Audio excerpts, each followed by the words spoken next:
So I'll double check.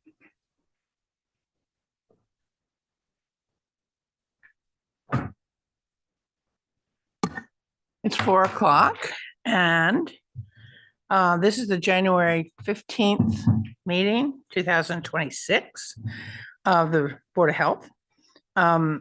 As usual, this meeting is being audio and visually recorded.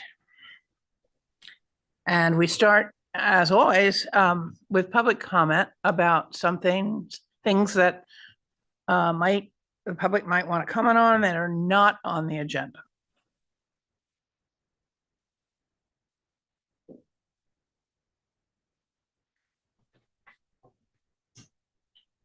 I don't see any hands. Anybody see any hands? Okay. Then we will go on to approval of the minutes.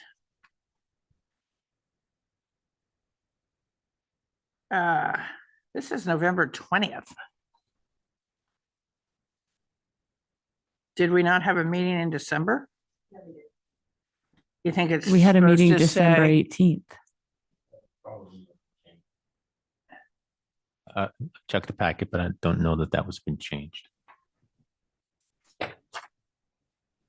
Yeah, Madam Chair, the minutes that are in the packet are dated Yeah, December. here they 18th. are. Yep.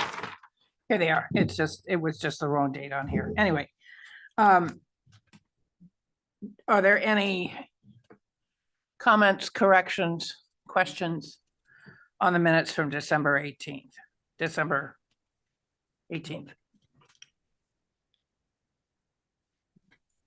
Carrie? Not anything from No. you? Nothing from me. Okay. All right. So may I have a vote to approve the minutes then, please? Motion to approve the minutes from December 18th. All right. We'll take the roll because we have Carrie on Zoom. Jim, Meredith, Aye. and I, Tom, Aye. Carrie. Aye. Okay. Minutes are approved. Good. Number 4, Rocky, Director's Report. Good afternoon, Rocky Miramontes, Public Health Director. First, I want to talk about, I think, what everybody is anecdotally aware of, which is the rise in flu cases that we've seen over the last month or so. And that is a trend that has occurred statewide and even nationwide. And as a reminder, there is on our Health and Human Services website a dashboard that actually is interactive that you can scroll over that'll tell you, at least from the wastewater perspective, how we are trending in respects to influenza on the island. And it certainly, we saw a spike in beginning, I guess, December 11th or so, and it continued to climb from there. And that was, I think, confirmed by the hospital as they sent out some guidance towards the end of the month, indicating that they were seeing a rise, and they were doing masking and taking other precautions. And as I made you aware previously, as soon as I see these spikes, I not only post them as quickly as I can onto the website, but I also share them with the hospital just to make sure that they know that is occurring. Childhood vaccine recommendations were changed at the CDC. The number of vaccines provided or being recommended now is dropped from 17 down to 11, affected things like hepatitis A and B, meningococcal vaccine, HPV, and things like flu, COVID, and rotavirus, which are more annual type of vaccines, now are being recommended as shared clinical decisions. So that means a parent speaks to their medical provider and decides on the best course of action for vaccines. Now, I should note that these changes were disputed by the American Academy of Pediatrics, and Massachusetts DPH guidance is recommending families and providers in Massachusetts use the American Academy of Pediatrics recommended vaccines for child and adolescents. Towards the end of the year, I looked at pretty closely at reported tick-borne disease infections, and saw 34 babesiosis, 9 ehrlichiosis, 280 Lyme disease, and 3 tularemia, which were attributed to tick bites. And they were all listed as either confirmed, probable, and suspect. Now, this is probably, at least as far as Lyme disease goes, a far undercount that it actually occurs. In fact, CDC in the past has indicated that what's reported is probably only a 1/10 of what is actually occurring in the country. So probably an undercount there. Just a reminder that ticks are out most heavily in the spring, starting with the nymphs. And they run all the way through the fall, although they can bite in the wintertime, as long as the temperature is greater than, I think it's 39.2 or 39.7 degrees Fahrenheit. And that's all I had, but I do want to allow Jericho Mealy to provide an announcement as part of the director's update.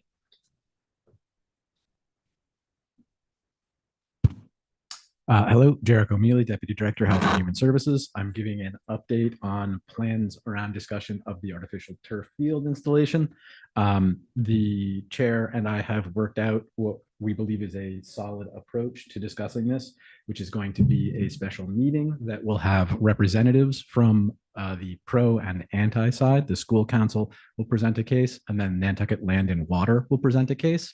They will recruit experts, provide additional data, and get all of this information ready and prepared and presented to us at a meeting that will be scheduled as soon as possible. We're currently looking at February 17th, which has some availability issues, and March 2nd, but we're going to try and get it scheduled as quickly as we can while giving people time to prepare for their discussions. We'll have that posted and shared around as broadly as we can. The presentation will be based on the Mount Sinai position paper as the initial starting point for discussion. As discussed during that, between us and the chair, there is no anticipated action at the end of that special meeting. The board will consider the various arguments and information presented to them, and then we will present a course of action if one is necessary to be go through the public hearing process as is normal. That's it. That's all we have for the director's report. Okay. Thank you, Jericho. Number 5 is a betterment loan release request for 12 Shimmo Pond Road. That's correct. And just so you know, Andrew's going to be the new John Hedden today. Yeah. John is out sick. So he'll be representing the health department in a number of these. Right. This particular one is a betterment loan that has been paid in full. And the request is for a motion from the board to release the lien on 12 Shimmo Road. All right. do I have a motion to release the loan that has been on 12 Shimmer Pond Road? Motion to release the loan on 12 Shimo Pond Road. Second. Okay, all in favor, Tom, Aye. Ann, I, Meredith, Aye. Jim, Aye. Carrie? Aye. Okay. No more loan. That's done. Thank you. Number 6. 18 Washington Avenue. 55/553.8 betterment loan request septic. Yes, that's a betterment loan request. I think the one thing I'll point out on there is that this property is in the Nantucket district. And I think they checked to know whether or not it was in a protected district, but it is. It was owner occupied and around 57,000, I believe. And the request is as stated. Andrew, they're putting in a IA system? What is? Do you want to? I actually don't have anything prepared on this one. Oh, okay. If it's in Nantucket, it is. All right. Is there anything, this is, wait a minute now, 18 Washington Avenue, okay.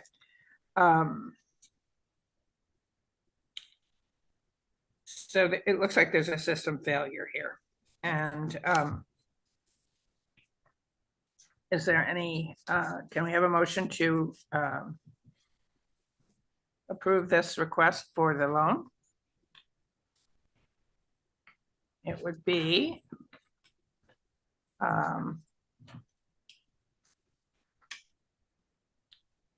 just looking to see if this is a year-round resident or a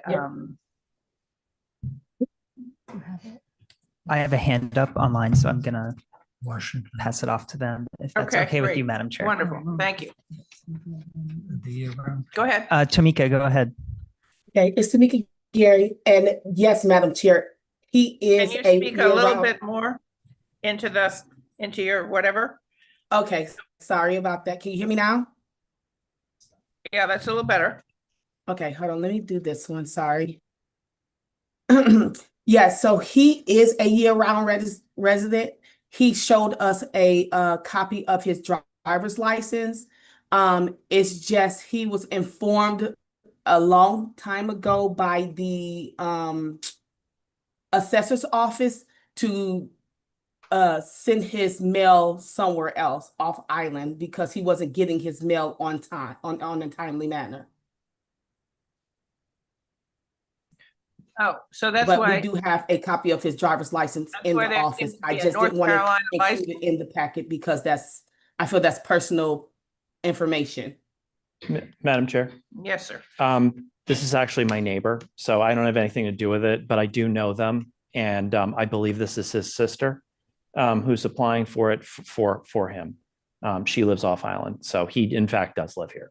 Okay. I see him all the time. Okay, So I will abstain just in the abundance of caution, whatever, from the vote. Mr. McKenna also has his hand up. yes, Yeah. Gary. Yes, is the owner or the applicant or the owner, whoever we talk about, are they in the green book? I mean, are they in the, the town thing that we have to use to prove our residency? Carrie, I can't really hear what you're saying. There's the street Street book, listing, yeah. like the steamship authority uses it. You have to show that you're in there to prove that you live here. Yeah, it's the book, well, it used to be called the Green Book, but the county clerk, and that's how you prove residency when challenged. So are we using that standard for residency in these loan applications? I do not believe that we checked that. Tamika, can you confirm? No, I went with John, and John told me that it was him bringing his driver's license into the office would suffice that. Okay. Yeah, I mean, that's, I'm gonna go with you guys, just, we may want to, for future, it's just, establish a more, solid, proof, as other entities use the book, we may want to rely on that also to, prove residency. But no, I'm comfortable with, this application. It's a little confusing. Tom might be able to help us if he's next door, because on this form right here, number of current residents, then it says seasonal use. Yes.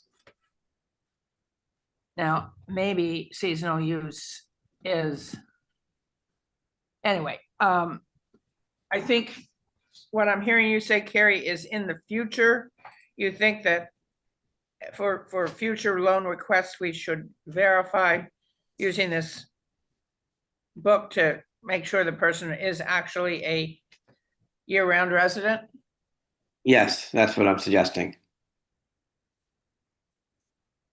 Yeah, I think that's probably a good idea, but for this particular situation, may I have a motion to, Madam Chair, Approve. before you do, Yeah. I just want to note that those names don't make it into the book immediately. So, depending on what time of year you join the community, you may not show up in the book until the following year.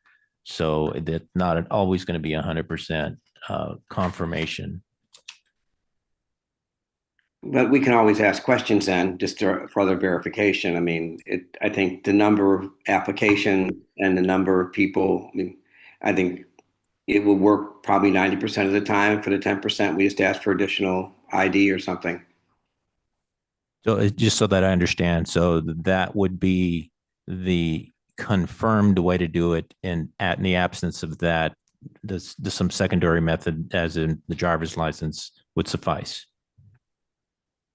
That's what I'm suggesting, yes. okay. Or can we make a motion to approve this loan? As, with the terms of a year-round resident? Motion to approve the loan with the terms of being a year-round resident. Second, the motion. All in favor, Jim, Aye. Meredith, Aye. and I, Tom? Abstain, Oh, just, abstaining, you told us. just because You they're told my, us that, just because yeah. they're my neighbors, No, no, not for any conflict at Carrie? all. And yes, aye. Right, that's 4 with 1 abstention, okay. Okay,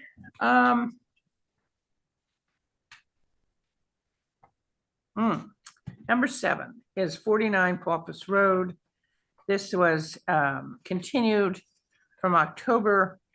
It's an order to connect to town sewer. This person originally was told that about this in May of 2023. From what I understand, she got a variance at that time for 2 years, which ran out in May of 2025. And now the question is about making sure that there is connection to the town sewer. Yeah, go ahead. I have gotten a proposal from Toscana who had put in my, Name? excuse me, my name's Inez Hutton. I live at 49 Pulpus. I've been year-round resident for 53 years. And I required from Christina Jeremy a proposal, since they did my septic that was put in 2009, 2010. And this is what she gave me. She said there are probably a number of things that are missing, but she said this is what they came up with this past week.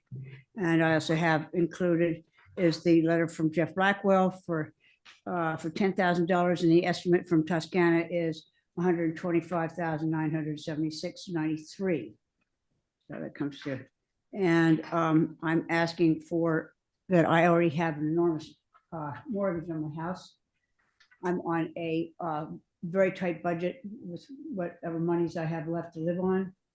And for me to get an additional loan To pay that is, I'm not gonna be able to afford it. I'm not gonna be able to stay in my house. And which is, I was hoping to give to my son who's a native, as an inheritance. So I'm asking for, if I may, have, since I'm the only person who's living there 8 months out of the year, if I could have possibility of maybe the septic could be pumped yearly, which the report would be given to all of you to prove that my septic system is clean and that there are no problems with anything on my property.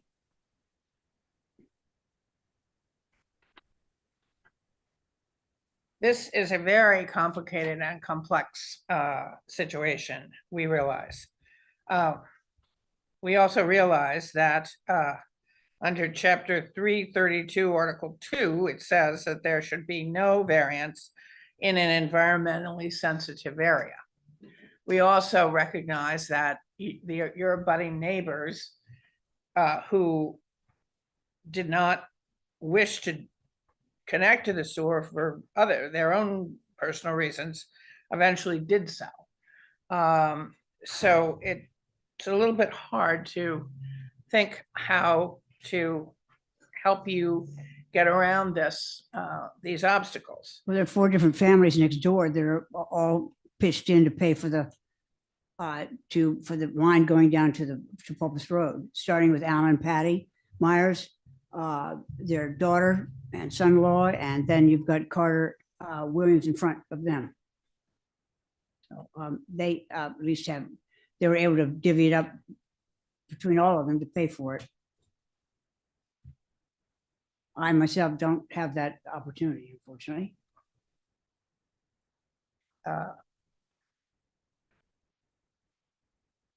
Unfortunately, you are in one of the most sensitive, environmentally sensitive areas. The sewer was brought out there to sort of mitigate the problem with having, you're in the harbor protection district, and so it's a complex. I understand it, but I'm probably about 1.5 miles away from Pulpus Harbor. I can't believe that. I would think the farm would be much more probable to whatever chemicals they use, that would be far more environmentally unsafe for Pulpus Harbor than certainly myself across the street.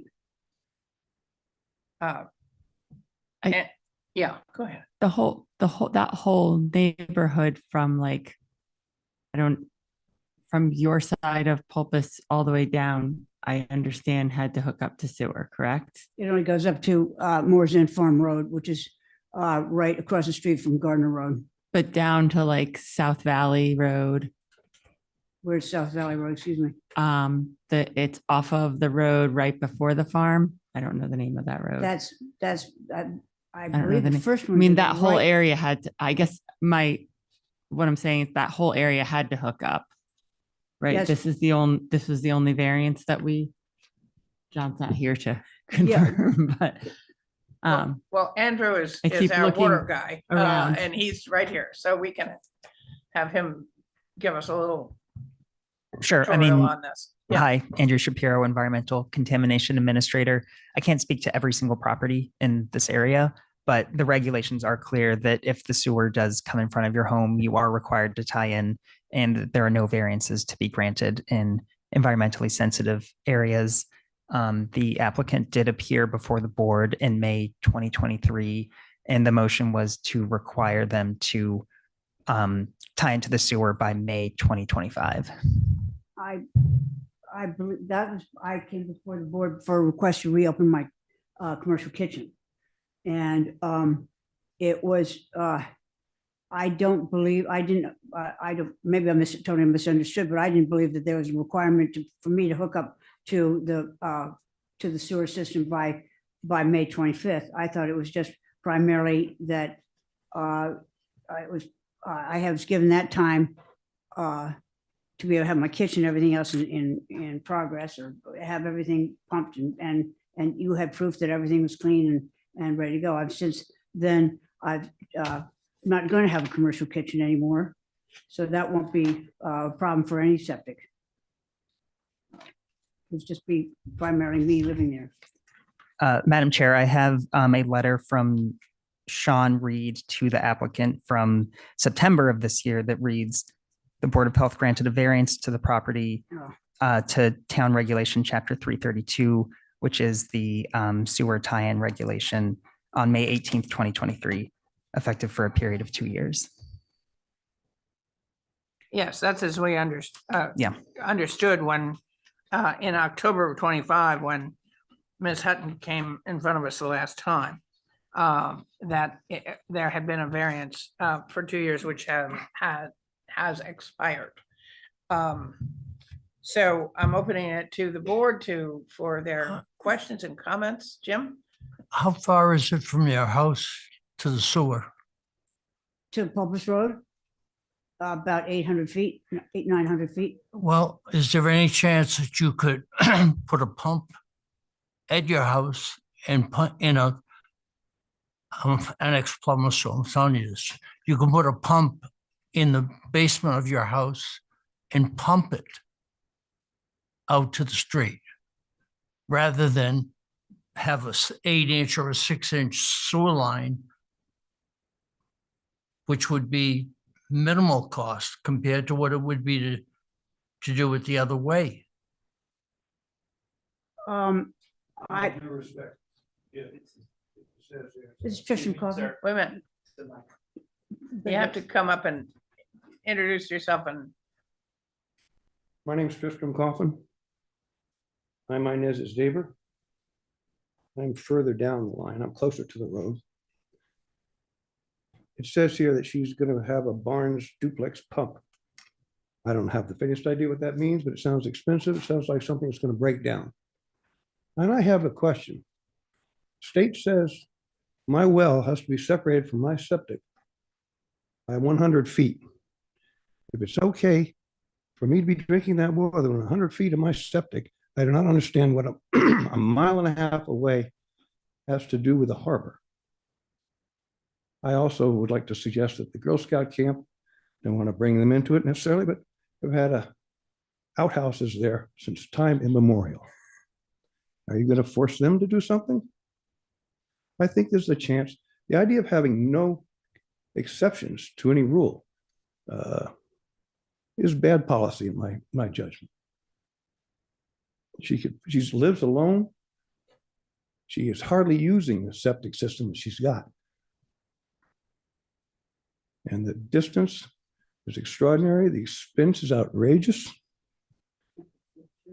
And this Toscana proposal does not even include electrical connection to the Barnes pump, stripping and removal of loam greater than 12 inches thick, removal or replacement of any hardscaping, disconnect, reconnect, or install of any other utilities, including disposal of any underground tanks, asphalt paving, blah, blah, blah.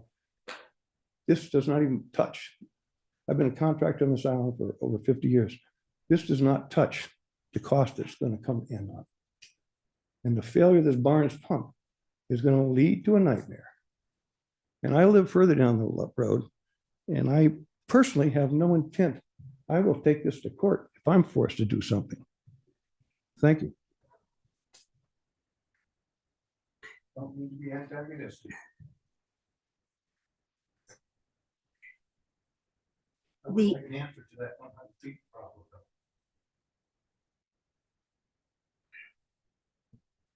Andrew, do support- can you speak to that? Sure. I mean, the regulations are designed with public health in mind and set the standards for protecting the environment and human health. There is a transformer that also has to be dealt with. That supplies electricity for everybody in the neighborhood and also Cablevision. And that has to be dealt with, and that comes down right down the center of my driveway. So I don't know what kind of expense that's going to be. I don't know. And it also takes care of the Williams, the Jillian Myers, and Patty and Alan. So that has not been included in the proposal as well. I don't know,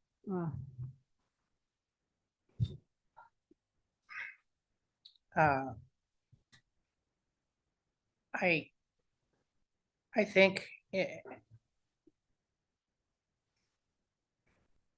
I think we're all very sympathetic. However, once we start saying that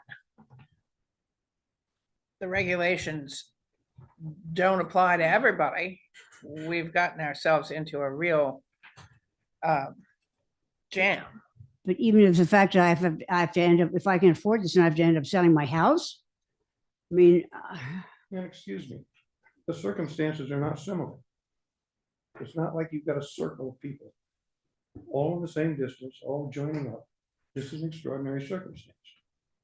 And I do, and I will go seek the question, 1.25 miles distance, which way the water flows, et cetera, as to whether there is a problem. And I can have my well 100 feet from my septic, state law. And something is amiss here. And I think this is a great opportunity to show some understanding. This isn't a question of making an exception that opens up a floodgates. The exception enables us to pass on a house that I built to our son. Otherwise, he's cut out of this island. He was born here.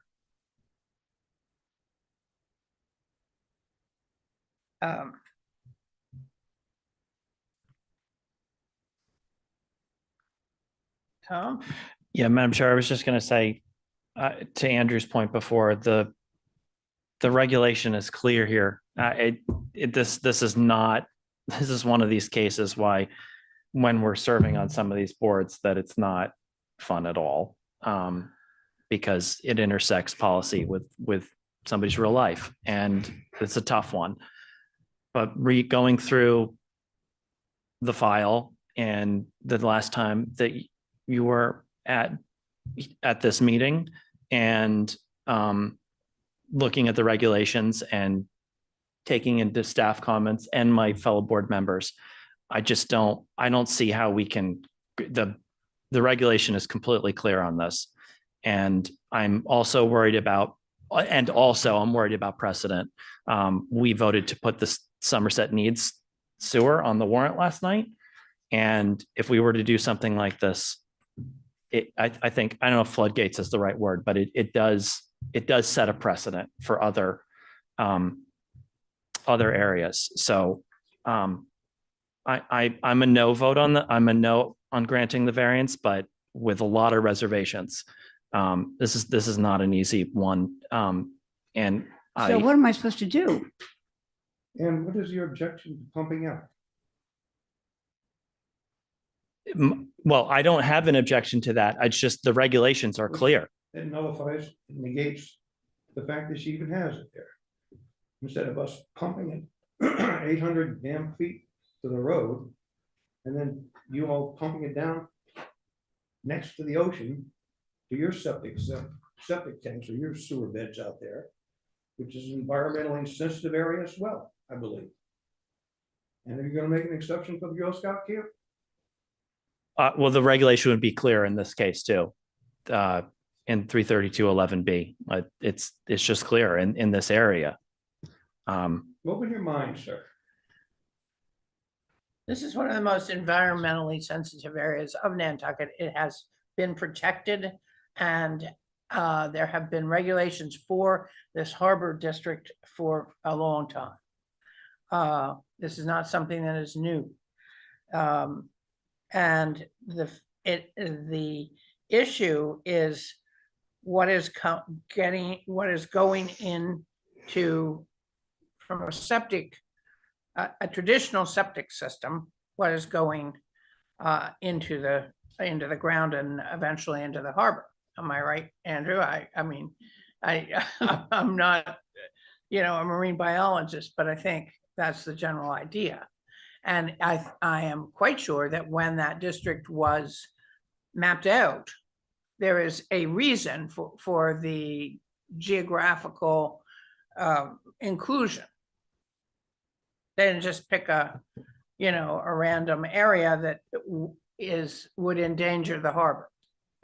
Yeah, I mean, this is in the Nantucket Harbor watershed area. I can't speak to exactly how they derived that, But that was derived with public health in mind and the environment. What are the parameters of this alleged district? Oh, which way? It includes 49 pulpus. The trouble is that the problem's never going to go away. The septic, if we keep letting you do this, it's not going to help anything because the septic system is constantly going into the ground.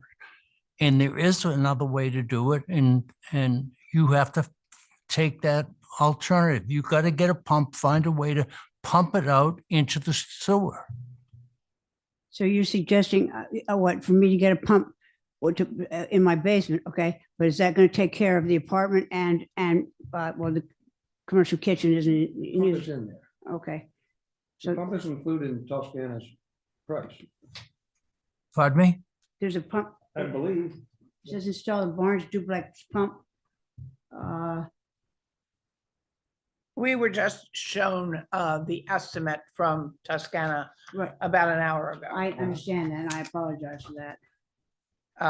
In terms of what it includes. But the fact is that Nantucket has offers. In fact, you heard us go through it a few minutes ago, a loan for just such a enterprise, incredibly reasonable loan of 2%. And I guess I'm told from other communities on the Cape and in the area that we're probably believe it or not, this is Nantucket, the most reasonable loan that's out there. A 2% is sort of almost unheard of.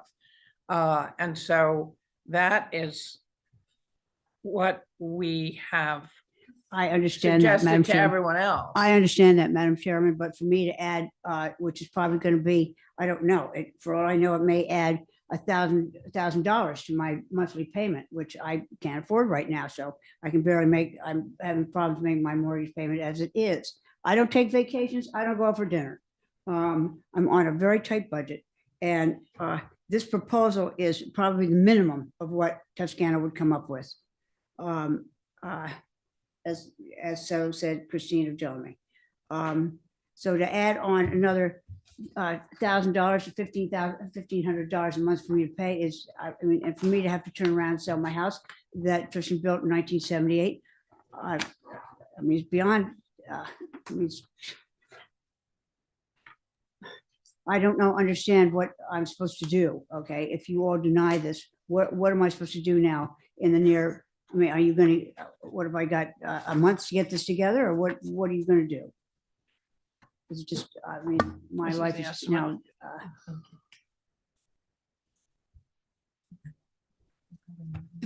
If you could agree to talk to someone that's in that business to give you a price to pump that thing out from your house. I know it can be done. I've been a plumber my whole life. I know, Okay. Jim, you did the plumbing at my house. If you would originally. agree to do that and get a price and then come back to us, maybe we could give you a time period to get the job completed. But either Okay. way, it's going to end up that you're going to, the thing is on you. The law is the law, okay? And it says you got to tie into the sewer one way or another. So you just have to find a way to do it. I know it's a hard thing to do, but it can be done. And if you go to court, they're going to say to you, you have a way to do it. So that, you know, as far as we're concerned, I think you're going to just have to bite the bullet. You're going to have to do it. Mr. McKenna has his hand up. Oh, Carrie. Yeah, Go ahead. thank you. I want to get some clarifications. How many people live on the property currently? Me, myself, Okay, you mentioned an apartment and a commercial kitchen. Now, you said the commercial kitchen is not happening, but there's an apartment. Is that apartment occupied? by my son and his wife for a month, possibly 2 months a year. Okay, is that a potential source of income? Excuse me? Is the apartment a potential source of income? Yes, it is. Yep. Okay, so that could be used to help pay additional costs related to sewer installation potentially. Yes. Yep. Okay. Yes. I just want to make, because I'm just trying to sort out statements. And the commercial kitchen is not functioning. I'm sorry. Is the commercial kitchen a functioning kitchen or not? No, it's not. No Okay, longer. thank you. And I would like this board to address itself to a previous, Jim, what is this 100-foot separation? The state mandated that I can drink my water as long as my well is at least 100 feet away from my septic. And we're talking 1.25 miles to the harbor. And I'm not sure that the flow even goes in that direction, sir. I believe it goes in the opposite direction. These things will all have to be brought out at some point. Okay, I will say again that this is really hard. I'm just going to float a potential compromise here. If we were to give them till April, meaning sort of the spring, and if nothing happens till then we deny. But one last good faith try to give them a little more time to try and put this together. April just came up with it. I'm open to anything, but otherwise I'm a no. But I'd like to, if there is one more shot at trying to figure it out, then I don't know what you mean by put it together. well, for them to put together the They get another, Well, I But- guess Jim's compromise, Jim's right, idea of the- assess all the of other options, right, way and get a plumber to- potentially how to fund it and engineer it and et cetera, et cetera. So Jim, excuse me, I don't understand. If I have this pump that's going to pump it all, what's going to happen with all the, it's still got to go down my driveway, correct? I mean, you're saying for me to pump it out from the basement, I don't understand what, You won't have to use a 6-inch line, like, it can be a 4-inch line or something like that. And if you have to pump your house, it doesn't have to be in any depth at all. okay? Because if you pump it, it's not gonna sit, it's gonna be forced into the sewer on the road. They're calling for 1.25-inch force main sewer lateral with inline flushing port and Barnes duplex pump from sewer main and focus unit. Connect existing septic lines to new Barnes pump. I sort of think, Jim, that what you're saying is in the medical world, it's a second opinion. In other words, if you got this estimate on this procedure, you might go to another surgeon and say, I'd like you to look at this and tell me, is that what you're kind of saying? I would. Okay. If you can't pay any surgeon, where are you? I mean, I don't know, all I can say right now is the problem is there, and if you don't do anything, it's gonna sit there. Well, if there's a way of possibly tying into maybe what the Myers have, I was thinking about that. If there's a possibility, I will approach them to see whether or not I can tie into their system and prevent this whole situation of coming down the driveway altogether. I know that their plumber is Mark O'Banion, and I think he did most of the work next door. So I'll find out from him what's going on and from Sam Myers. And I would still like an answer as to why the state says I can drink my water as long as it's 100 feet away from my septic. Okay. Andrew, can you speak to that? I can vaguely say that those are just different receptors. We're talking about one, a human receptor drinking water, and an environmental receptor. Excuse me, sir. I'm drinking the water. What, I don't think this should turn into a All right. argument here. I think we're trying to figure out a really decent way around this by coming up with some possible alternatives, the idea of a second opinion, the idea of doing something with the apartment to produce some income. These are all just sort of ways that we're trying to help you out. Well, thank you. I will definitely approach the Myers to see if I can tie into their system to see if would that meet with your approval? if I could tie into their system. I would think so. Jim, could that work Pardon me? to tie into the neighbor's sewer? You might be able to do that. That's what I'm asking you. Would this be something you would approve? How far away is the neighbor? Lord, I mean. Yeah, no, well, they tie into to the transformer easily enough, so it's probably, I don't know, Simon and Jody's house maybe, I don't know. Okay, anyway, so. I would definitely try that. You know, tell them that you'll pay all the costs. Well, obviously, but I just want to see if it would be that way it would avoid a lot of the expenses coming down the driveway. That's all I'm trying to figure out. I don't want to be difficult here, but I think an engineer needs to say that, not, I mean, the neighbors granting permission for something is great if it's possible, but. Right. Like, Yeah, oh, I- of course, yeah. Of course. Well, obviously, I mean, I can't, I just willy-nilly just can't say, okay, let's join up and have it not function. Yeah, I think Tom's idea of giving you 90 days, which would be April, to come up with a secondary solution that can work this out, understanding that we have to, comply with chapter 332, article 1.2 or 2.1 or whatever it is, which says that there is no variance in an environmentally sensitive I remember when it area. was voted into the town meeting too. Yep. Which made, I don't think half the people realize what they were voting for. Well, okay. All right, What date are you planning on in April? well, let's see what the April meeting date would be. Can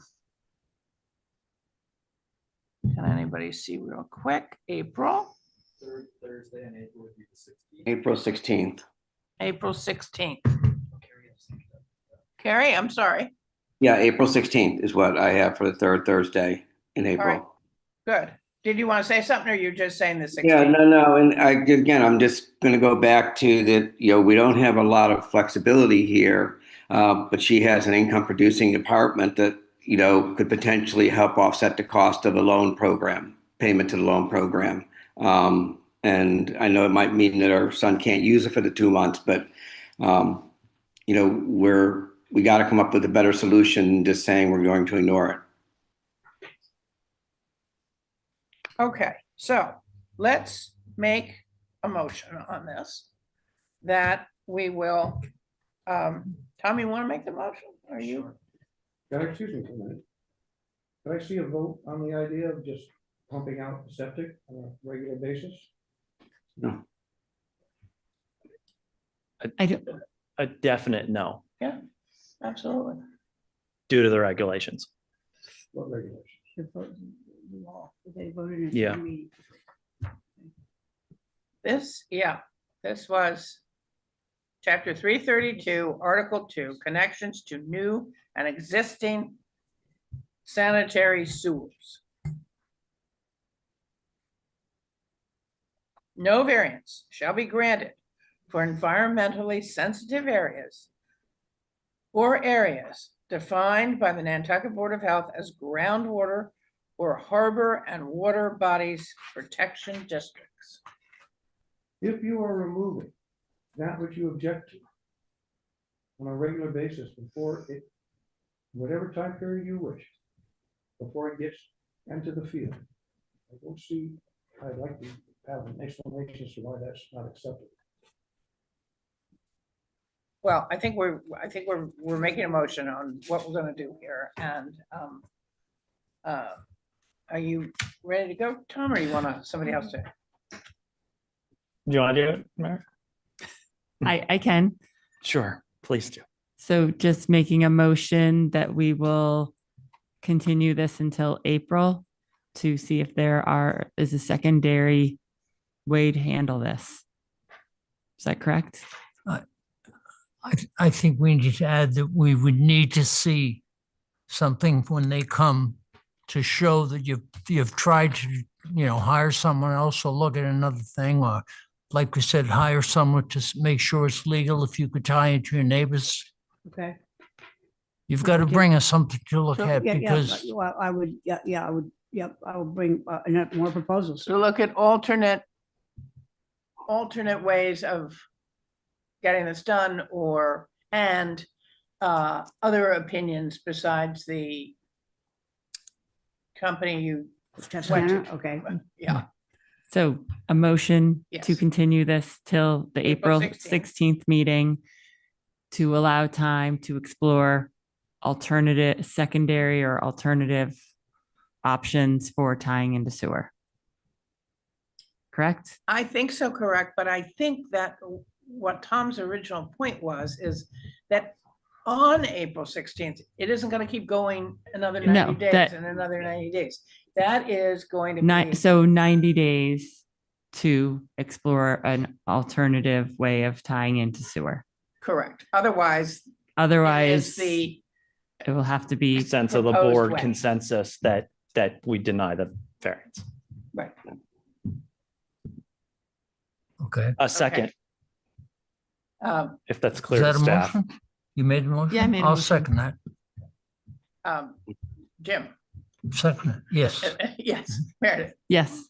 and yes, Tom, Aye. and Carrie. Aye.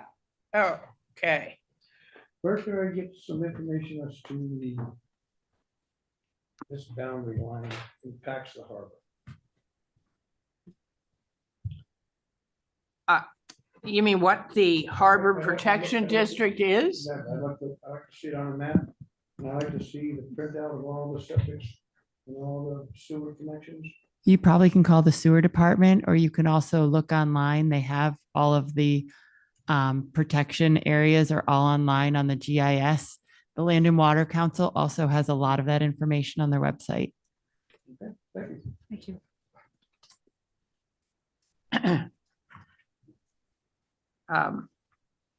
Next agenda item is the Wicked Island Bakery variance request for hair restraints.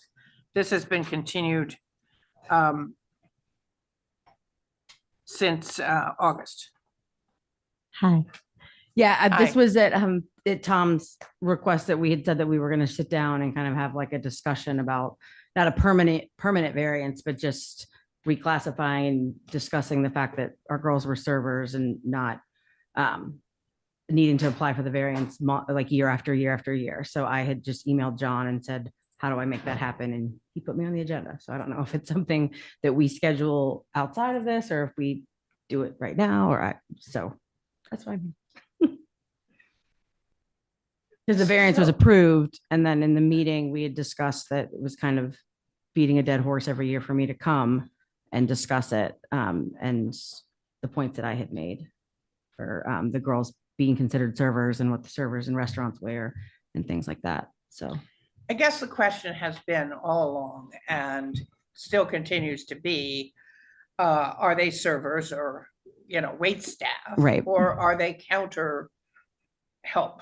Right. And I think the issue that I remember hearing is that some of the items that they are handling are wrapped and some of them are not. And when an item is not wrapped, the requirement, as I understood it, was that the person handling that item has to have their hair. So their hair is up. It's up. Like this was about hats, because the law was a little iffy, and it was kind of, we had moved forward from when we first opened, and then when we moved into the location that we have now, that we stayed the course of how we were going to handle the front and what we were going to offer based on the fact that the girls were just putting food in a bag, versus actually handling or doing anything like making bagels or preparing food. And the food does come out of the kitchen from our kitchen staff with hats onto a rack, and the girls are just taking a gloved hand or a tissue and picking it up and putting it in a bag.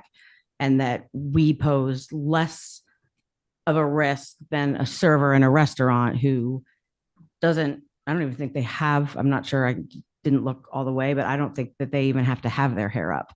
And when you're in a kitchen on a pass and you're picking up food and carrying it, or you've got a tray that you carry here and your hair's down, or even just in a ponytail, that poses such a much bigger risk, I believe. And I think you guys had agreed with me, than my staff who is just taking it off a rack and sticking it in a bag.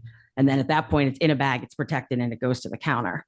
And we did say that their hair had to be up.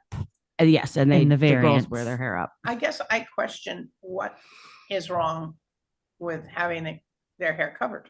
What is wrong with that? I think part of it has to do with the aesthetic part of it.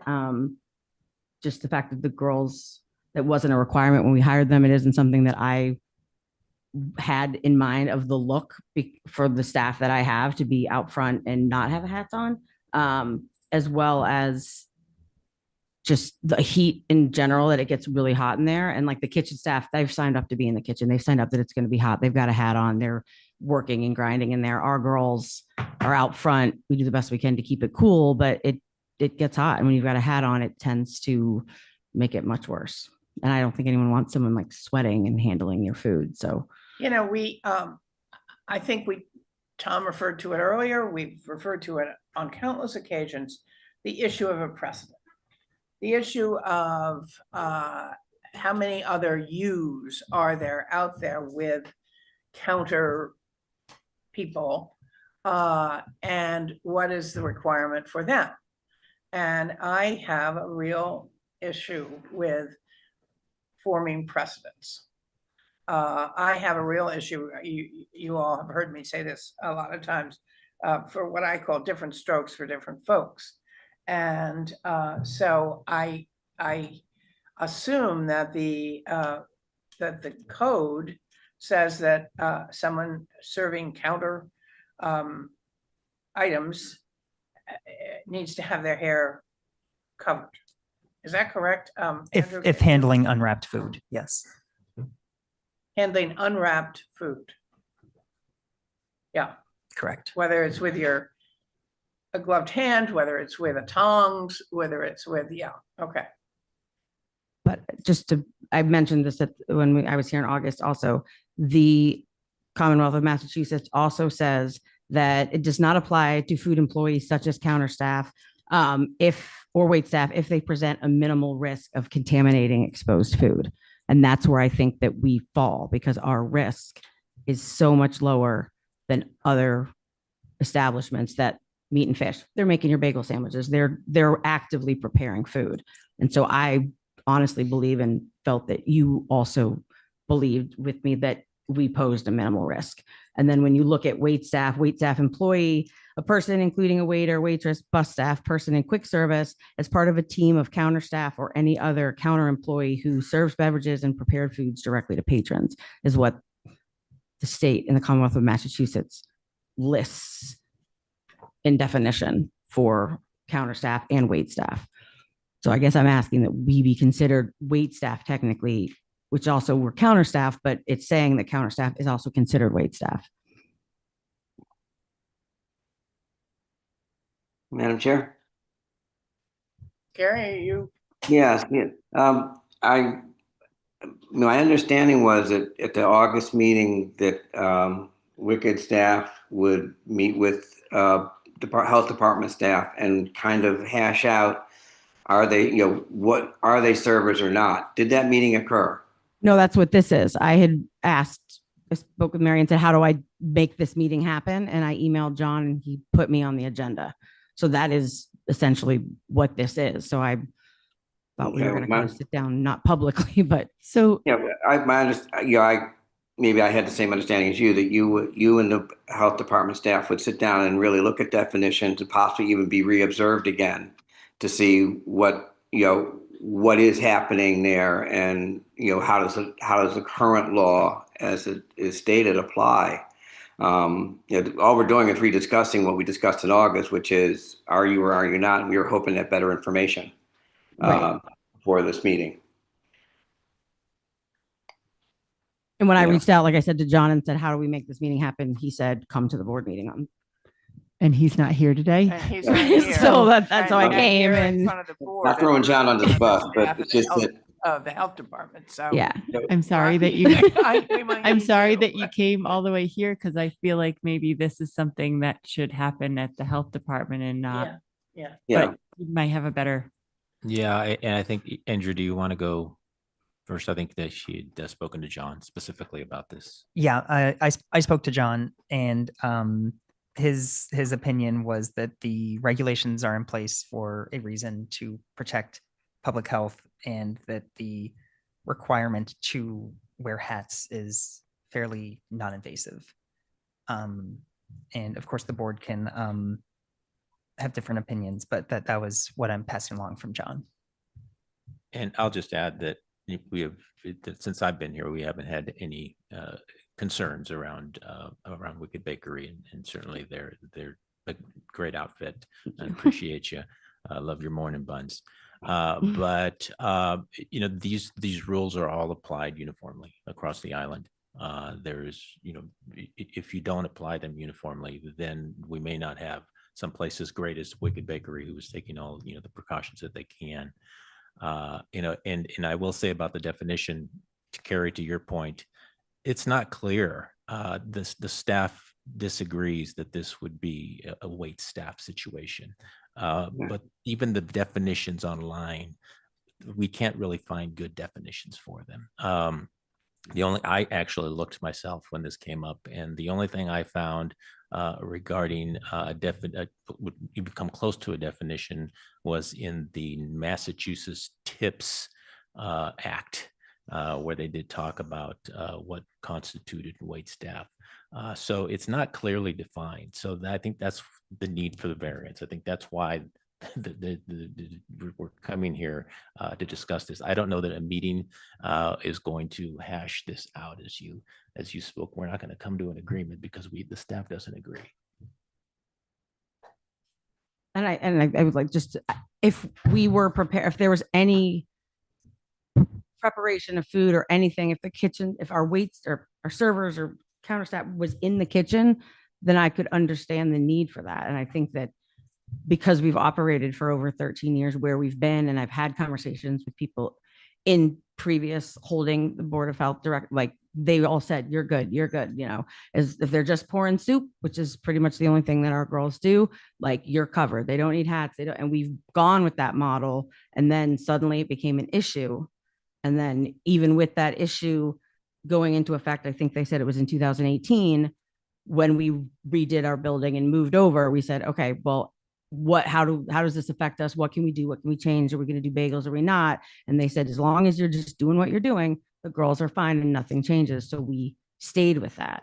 And when it says propose, that's my thing, is that when it says presents a minimal risk, I honestly believe that we pose a minimal risk. And I don't know how many other places on Nantucket have counter staff that also aren't preparing food, like meat and fish, the pharmacy, things like that. They're actually handling your food and should be in hats. My kitchen staff is in hats.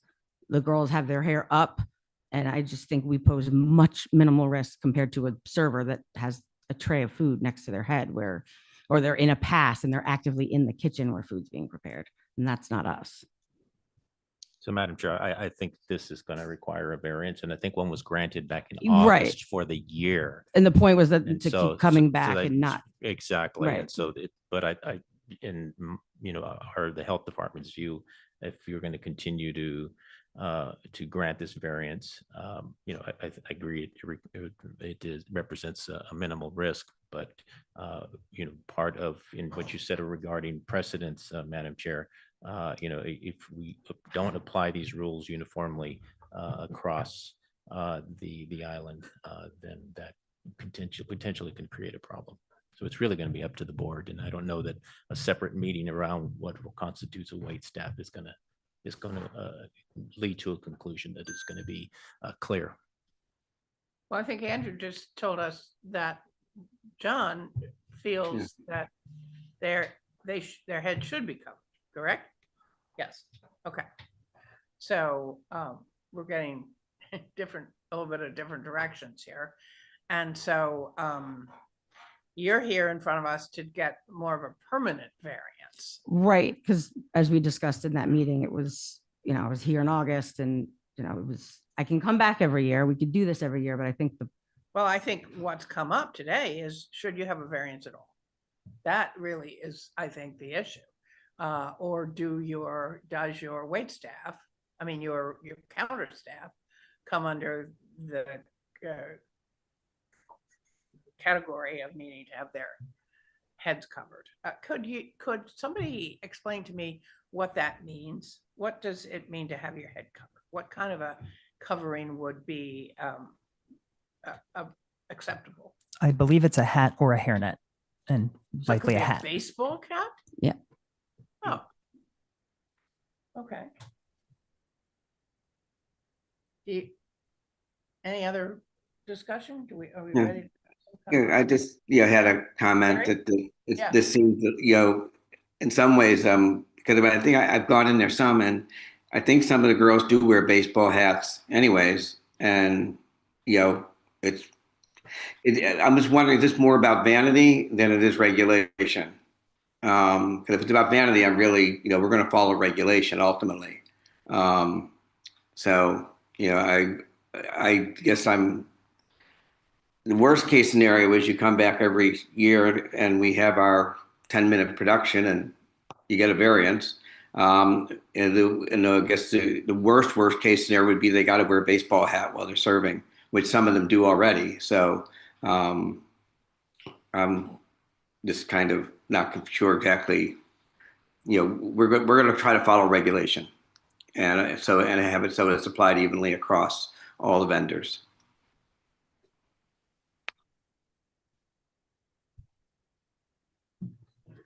I guess I agree, but what I'm saying is that I think that the variance tends to be based on the language of wait staff, not wait staff. And if it says in the Commonwealth of Massachusetts that wait staff, if they present a minimal risk, or it says employees and counter staff that present a minimal risk, I feel like we present a minimal risk. I don't know who's the judge of minimal risk, but I think based on our setup and the handling of food from our front of house counter staff, we've proven that we have a minimal risk. So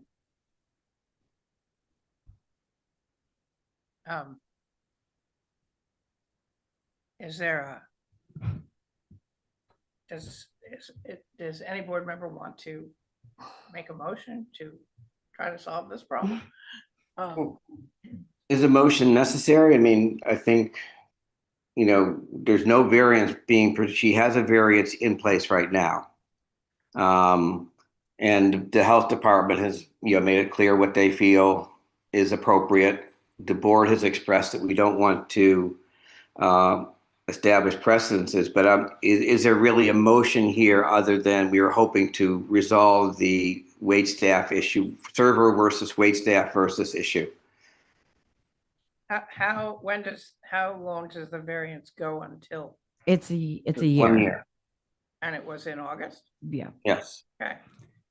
So it's in place. So there's a Right. motion necessary. Yeah. Right. This was to kind of try to sort out, is there a way to either grant a permanent variance or just put the issue to rest in terms of your staff are, and here's the definition. I think the health department has, staff have pretty much clearly stated what they feel the role that the people work at Island Bakery qualify as having to wear some kind of a hair restraint, whether it be a net, baseball hat, or something. And I think the purpose of this meeting was to try to get clarification on that issue. I also think Heather is probably coming in now because it's probably a little bit slower and harder to come in August on a Thursday night to come get a variance every year. I don't know if we can, maybe if it looks like we're going to keep reevaluating variances every year, which I'm not opposed. I don't know exactly how I feel about this all, but then I wonder if we can just extend their variance until like October. So it's maybe not coming in the height of the season for when businesses are the busiest. I'm not trying to Yeah, speak no, for you. that was part of the issue that we had at Yeah. the time when I was here was that, you know, Yeah, August is not a great month to have to come Right. see us. so it was like, can we extend it? And then you guys said that it could only be done for a year. So we were going to meet and hash out this so that I didn't have to come back in August because it would be a done set definition, or that I would keep coming back every year. Madam Chair. Yes. Yeah, it's another kind of in a different way, kind of tough one because I think in our last meeting, right, you were coming in obviously busy at a time that was not good for you, right? And we were mindful of that at the time. However, reading this, I agree with you, it's minimal risk. I agree with you that the regs are a little, or I agree that the regs are ambiguous. And this is a tough one. However, what Rocky and Andrew and John are saying, I'm loath to try and just completely overrule that and say, well, I'll just speak for myself here, but like, I'm going to put my own stamp on what kind of attempting to overrule or put an opinion above staff. I think what Mary was just saying is a really good, you don't want to come back in August. Right. And, maybe the regs need to be taken a look at sometime. Maybe town council needs to weigh in on what the Commonwealth says or something at some point. That's obviously not tonight, but Mary, I think that's a very reasonable suggestion to allow Wicked to go to October and then have the board assess that at the time. Right. Given the notes from this conversation that staff feels strongly that this is that it may set precedent and is a wide-ranging variance for other businesses. No, I think that's a fine idea. And I think that, but I think like so many of the things that we're confronted with, we can't keep letting it go on and on and on. We have to get a ruling from town council, from the health department itself here. What do they really think is right for the health and safety? And I'd love to have Heather get do a survey of her staff. How onerous would it really be to wear a baseball cap? I could speak right now for that.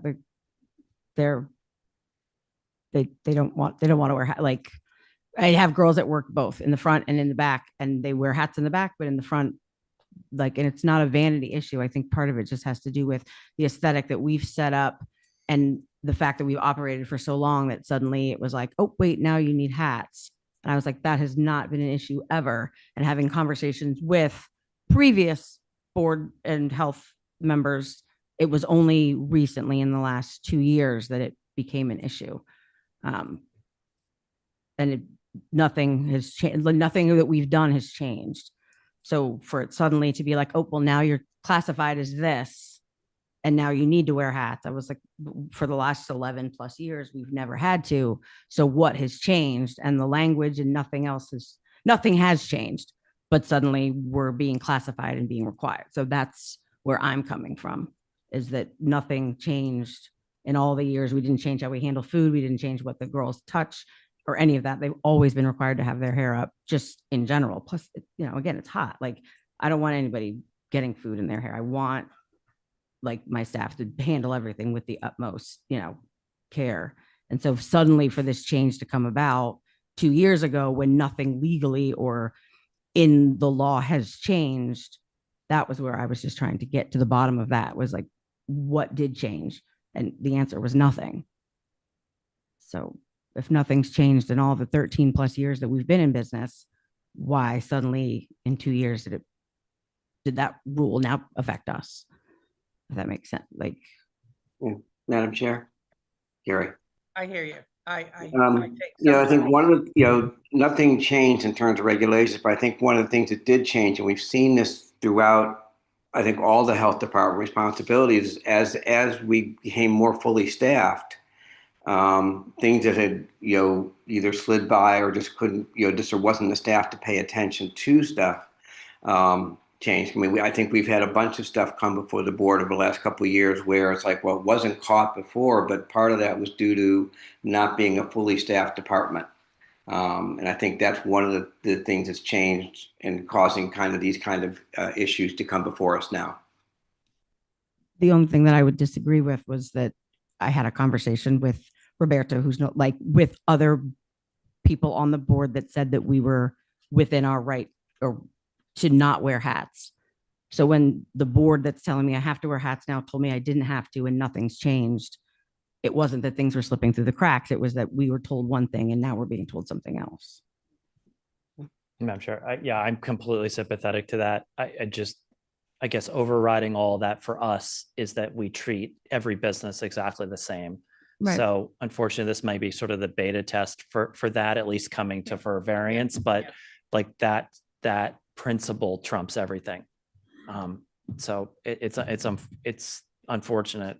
Yeah, I think sometimes you look at a regulation and you sort of say to yourself, why is it out there?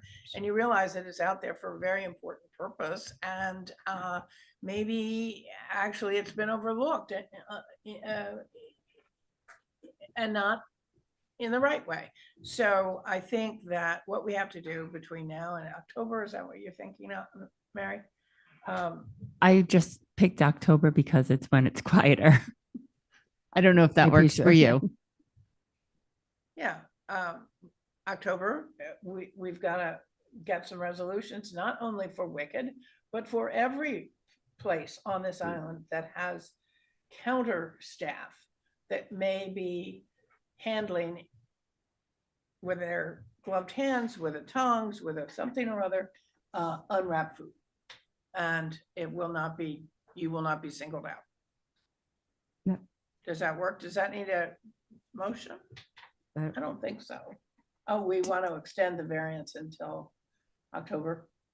Yeah, and I guess to your point, Madam Chair, about sort of requesting that staff take a look at the other businesses and see if anyone else falls into this, so that if there is any change that needs to happen, that they can all fall under that umbrella. Right. So we're not just granting this one semi-arbitrarily. I think that's a reasonable, if the board members agree, For sure. reasonable way Yes. of going about it. Yes. But will we make a permanent decision in October? Yes. Okay. Yes, based on if there's any new information from other businesses and say, okay, well, there's 4 of these or whatever. Yeah, because I'd like to make And like it because wouldn't just be made for Wicked. right, It would be but made for- yeah. like I said, like I think that we would like to and think that we are classified differently from pharmacy and meat and fish and the places that are actually preparing food versus I don't know how many, because even at Espresso to Go, like they have that open kitchen and the girls are behind the line with food being prepared directly behind them. Like our kitchen has walls. And so, obviously not everybody's the same, but when we're comparing those businesses, The Hub is the one I've heard. what? The Hub. The Hub? Yeah. I haven't been So in there in anyway, years, there but yeah. there are others. Right. Yes. That's what I'm saying. Just that we're along the same lines of like, there's not a kitchen that's open behind them and that, that they're not preparing any kind of food, even smearing cream cheese on a bagel kind of thing. Because that is preparing food. And if we were doing that, we would change, but. So should I make a motion to extend their variance until October, when a decision will be made by looking at the different businesses on island who operate in a similar fashion? I'll second that. Okay, Tom Aye. and I, Mary, Aye. Aye. Carrie, Aye. all right, October. So just so do you guys want me to reach out to you before October? Like how, or you guys will just like, I just don't want to have another big meeting. We're that gonna we don't reach need. out to you. Okay. I just don't want it to become a meeting thing if it doesn't have to No, be. no, So no, if there's no. something we need to sit down, John knows how to reach me or I can reach out and talk. Thank you.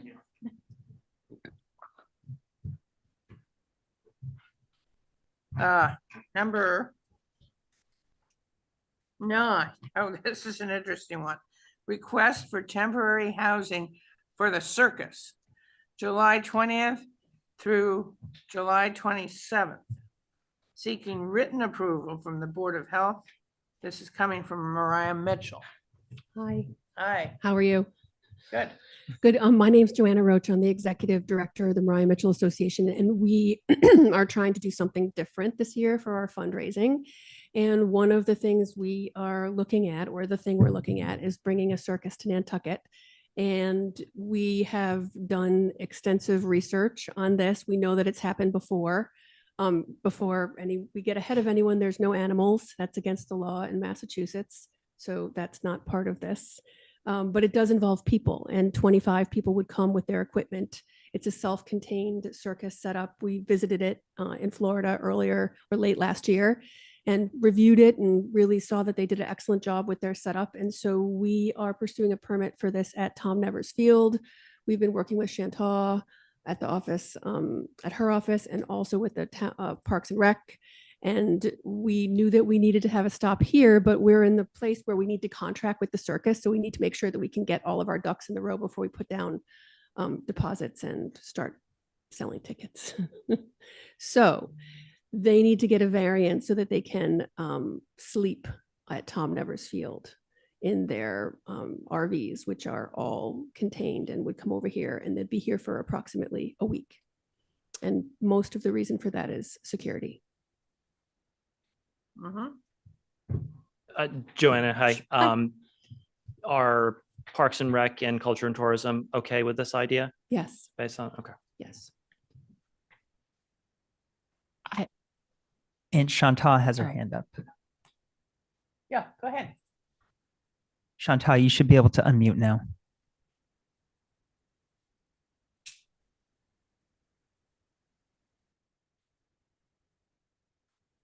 Go ahead. You appear unmuted on my end.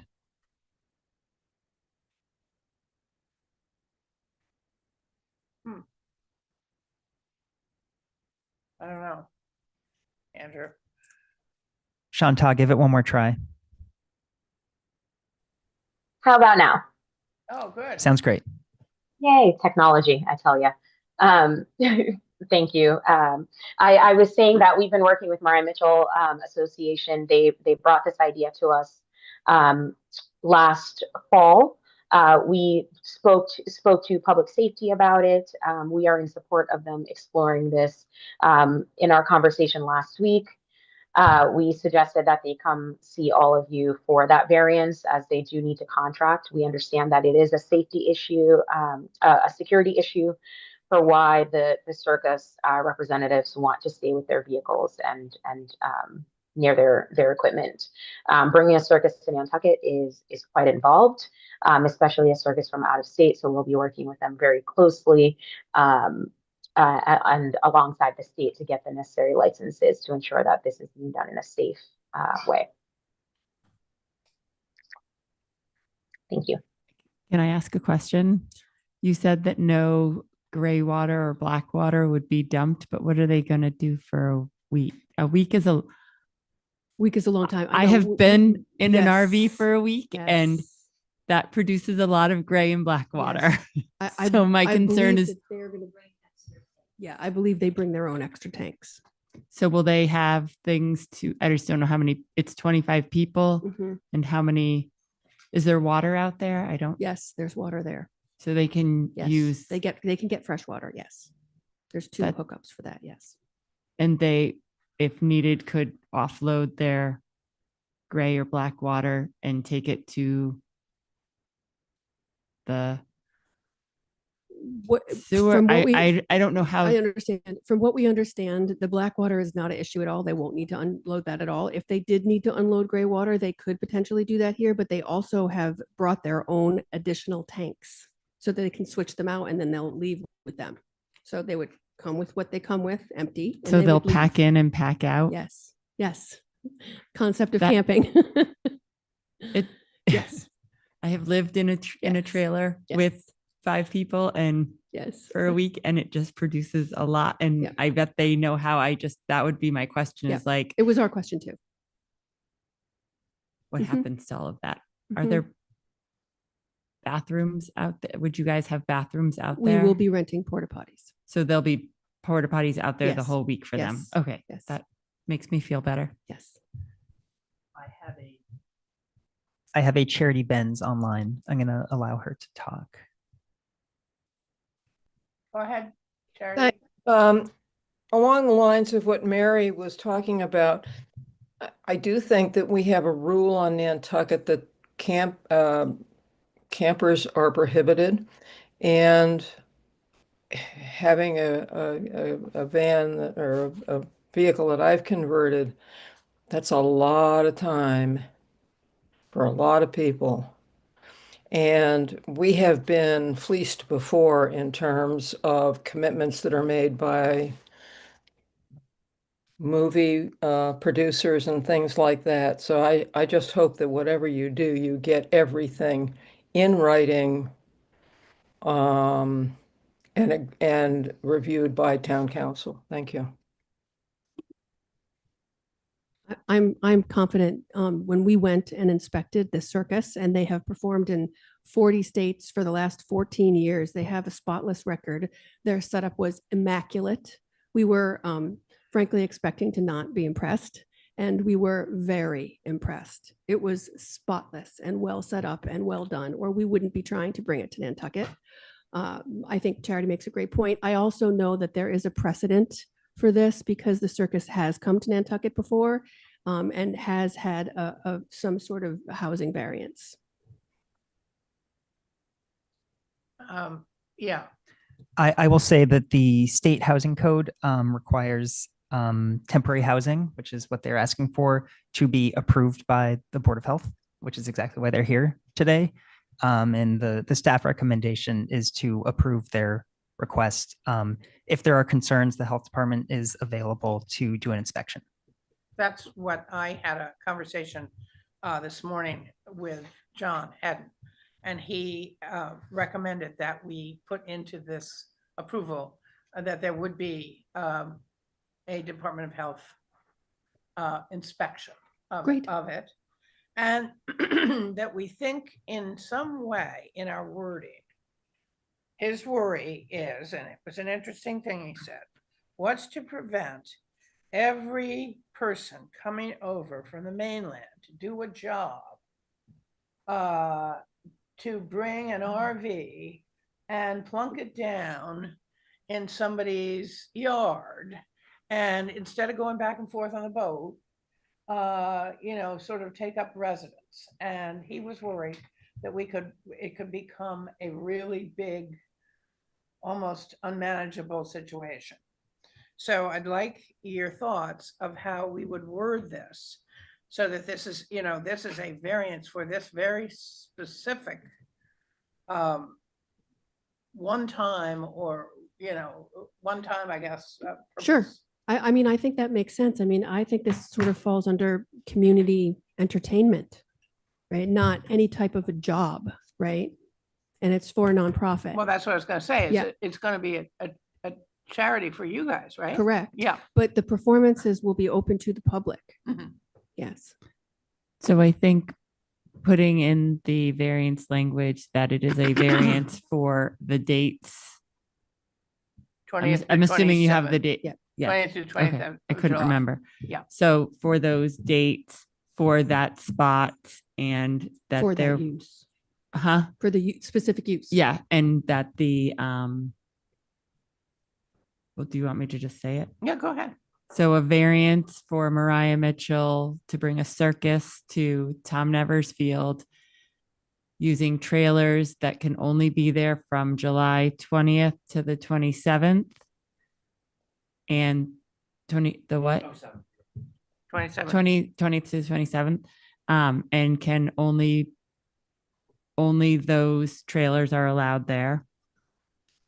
And an inspection from the health department during their stay, and no dumping of Waste. waste. Ooh, what a word. Waste. Yeah. Can we put a year-round deed restriction on this? No, I'm kidding. It's a different board meeting. I'll second that. Can we have a vote, Jim? Yeah, yes. Yes. And yes, Aye. and Carrie. Aye. Now, I think you're asking for something, or there's a request for written I think the record of the variance is is sufficient. sufficient. Yes. Okay. Yes. And thank you. I hope you all come. Sounds great. All right. He's up before I even called him. He's been up so many times. This is number 10, 13 Woodland Drive, Lot 6. Good afternoon, Dan Malloy. Obviously very familiar with the process. So we're here before you tonight to present to you the plan for 13 and 13A Woodland Drive. For the record, I did have a meeting with John Hedden and the chairman and to go over the proposal, go over thoughts, ideas, any questions, general concerns with it. So we have had that meeting. Since then, the plan has been provided to the board. So the request in front of you remains the same in terms of the scope of the application. What you're looking at is a request to go from a 4-bedroom system to a 7-bedroom system on 13A Woodland Ave in the Wellhead Protection District. So that is the variance request in of itself. And the request, the system itself, the intent, as the applicant has produced, is to propose an elder housing facility. Now, that application is also pending in front of the planning board, so that is officially filed, so it is in their file as well. I've heard in February. So what we're looking for is the board to consider, now that I think we can say to you, this is the plan. What we've been asking for is, what will this plan look like? What is it? So what we have in front of you now is a cottage community of 2-bedroom and 1-bedroom units to spread out across the facility, the whole property. And right now there's a 12-bedroom approval already existing on the property. We're asking you to grant another 7 bedrooms so we can get a total of 19. And that will allow the 10 buildings we're proposing. Right now, the buildings proposed are 9 2-bedroom cottages and 1 1-bedroom cottage. Under the current design, which you're looking at, there'll be 3 systems on the property. There'll be 2 6-bedroom systems and 1 1-bedroom system. All 3 of those will use what DEP is calling the best available treatment system, which right now is the Septitech system. And all 3 of these systems will utilize that component. So that will be in line with everything else that's been approved on the property, as well as most of the general neighborhood. So it has the best available system. It meets the criteria. We're presenting to the plan, I think, is what you've asked to see. I can go into all the detail again if you like. I can talk about the treatment systems, the level of treatment, the benefits of the system versus not using the IA system. But we've been down that already. I can do it again. But I'd really like to get your feedback on the plan and see if there's any concerns first, and I can get into more detail. Yeah. Madam Chair, Carrie. Yeah, Carrie. All I've got is the letter that came a couple hours before the meeting saying it's going to be an elder care. I mean, are there plans somewhere that I didn't get? There should be a whole packet, I believe. With the elder care adaptation, because all I got was a letter, the copy of the letter a little before the meeting, just saying that you're from Steve, just saying, we're going to be doing the elder care. It's here. So, Yeah, I didn't see it It's- until It's here. I got here. There was a letter that was emailed into the It's board here. today, but a whole application This is was the plan. filed versus electronically and paper last week. okay. I mean, if everyone else has it, I'm just saying I don't have it. That's all I'm saying. I'm looking at the docket and I don't see it either. Yeah, it wasn't on the agenda. Not even packet I that have we it, and I'll gave you. tell you why I have it. Tamika is who printed out my packet for me. So it must have been, And Jim's. She prints mine too. okay, and you have it. Yes, okay. I didn't go so- online to check the packet. Andrew, I'm do you have a assuming it's digital there. version you could put up? I don't. You don't. No, I'm looking at, so we have a new digital packet format and I'm looking at individual files rather than our usual PDF packet. And I don't see anything unless it has an oddly Okay. named file name. What was the name of the file?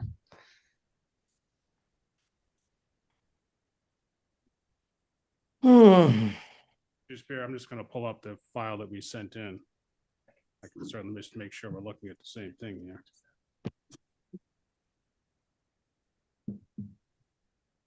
Time to go.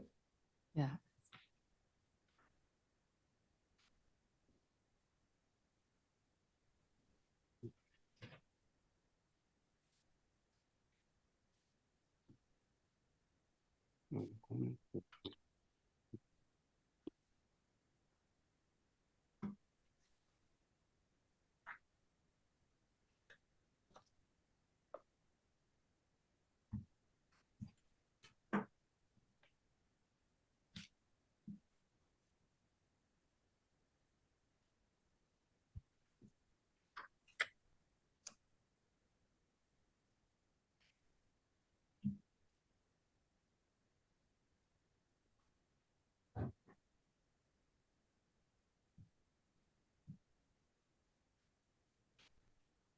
Yeah, 24052. I don't have it in our packet, unfortunately.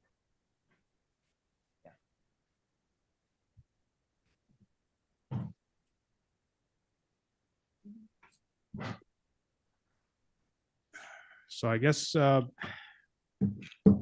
This is, Excuse me, the applicant confirm what mailbox it was mailed to? it was definitely sent to John. It was, so I can tell you who it was sent to. It was sent to John and copied to the health department email. And I've got it here. I know for a fact it was sent. I know he received it. Now we also dropped off paper copies. So Yes, the paper copies are obviously here, so it was received. and I have a copy of the paper ones here, but that won't do Mr. McKenna any good, obviously. Yeah. Well, my concern is it wasn't even on my agenda. So it's like, when I got the letter from, a copy of the letter from Steve, I didn't really know what it was in relation to, because it didn't align with anything that was on the agenda I had.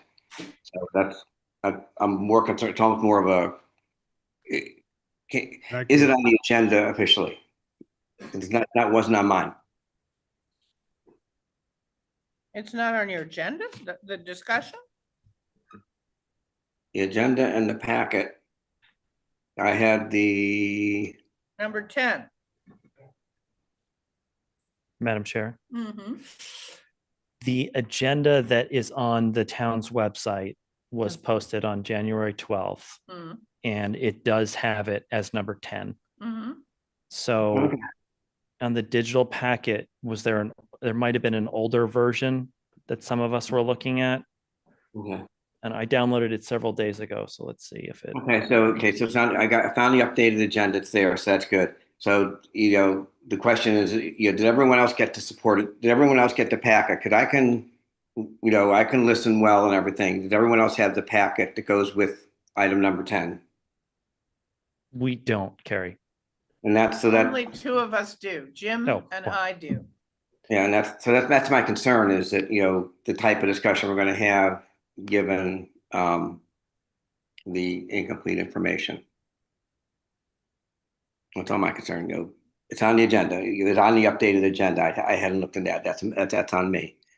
But there is nothing in the packet. I So, hate to do this or say this, but I'm afraid that without most of the board having the plans, I don't know if we can go forward. Because the plans are so different from anything that these guys have presented before to us. It looks completely different. They've worked on a pretty interesting arrangement.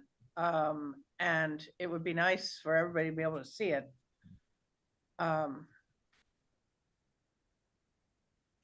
So so the packet is going to Rocky as we speak.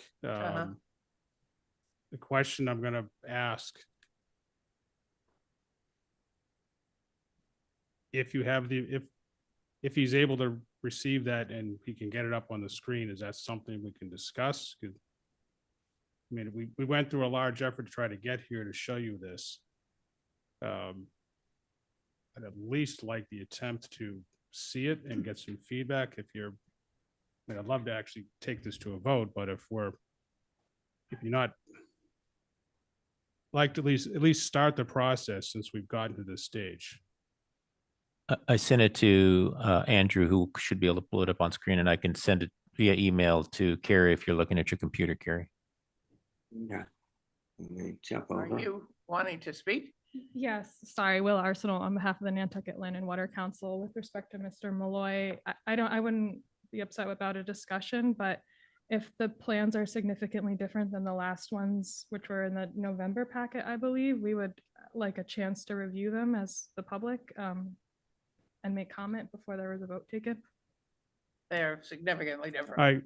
I understand that issue and I can't disagree with it. They obviously are different. I just try and understand why. What the It's just glitch disappointing was. that you don't have it. I'll Yeah, just leave it at I know. that. I know. Can I ask sort of a, not necessarily a discussion question, but in something being elder housing, is there like restrictions or there's things that go into place, I assume? So while he's trying to pull that up, I can Yeah. at least explain. I the thought you might proposal. know. Go ahead, So let me do because that. that's, So yeah. under the zoning bylaw, you're allowed to do an elder housing facility. It's called a facility and that can be misleading in terms of facility is the property. It's not describing a hospital. It tends to lead in a different direction. So it's an elder housing facility. The definition is specific to 55 and older. It's extremely clear. There's no gray area. The whole definition of elder housing in the bylaw is maybe 3 sentences. It's very short, very clear, concise what it is and what it is not. So that application requires a review by the planning board under a special permit. So under the special, well, yeah, I'll make some presumptions just to go through what a process would look like. If the planning board was to act favorably and issue a special permit, that special permit would have conditions in it stipulating what the bylaw says, 55 and older, whatever number of units, whatever the proposal is, which would also have to agree with whatever this board approves in terms of bedroom count. I'm disappointed that we did not get this beforehand, but I sort of feel like it is a little unfair to have a full discussion on something that we didn't have to look at, and unfair to us and also to you all, because I think it should have been clear, but I didn't see it till I came in.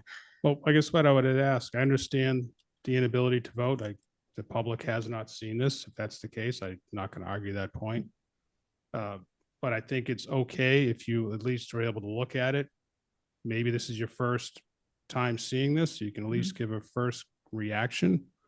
If you have any thoughts, concerns, so that we can try to move this forward to the next meeting, if that's likely where this is headed.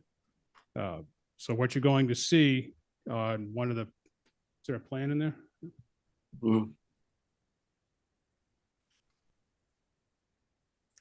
Is it on a separate file or down below on this? It's not in the Separate email. file.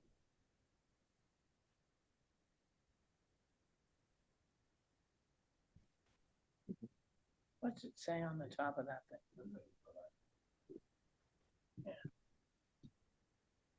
Oh, there's more files than I thought. Okay. Yeah, I need to it's look. file. So what you're eventually going to see is a site plan for the entire layout. And what the actual application before you is at this point is only for a, technically speaking, a portion of it to do with the, Right in there, terms of that's the bedrooms. There you go. Nice.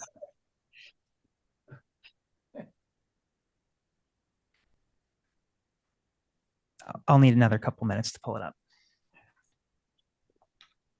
And I have a paper copy. I can certainly put it on the table in front of you if you'd like just something to look at in the meantime, but. That's a wild, that's not.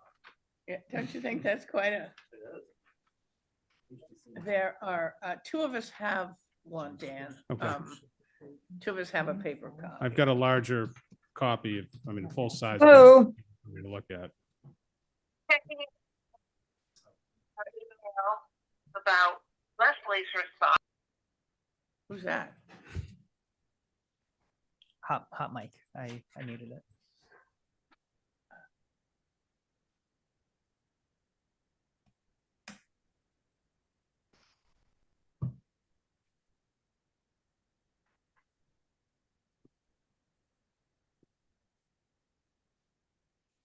So you've made it very clear, as you did to us the other day, that when you talk about 55 and older, and when you first started, you said something about facility, which kind of connotes maybe a nursing home or something, and then you don't mean that at all. Right. So what you're talking about here is, you'll be clear when you see a plan, but what you're talking about here is 10 small cottage style buildings. Okay, here comes the plan now.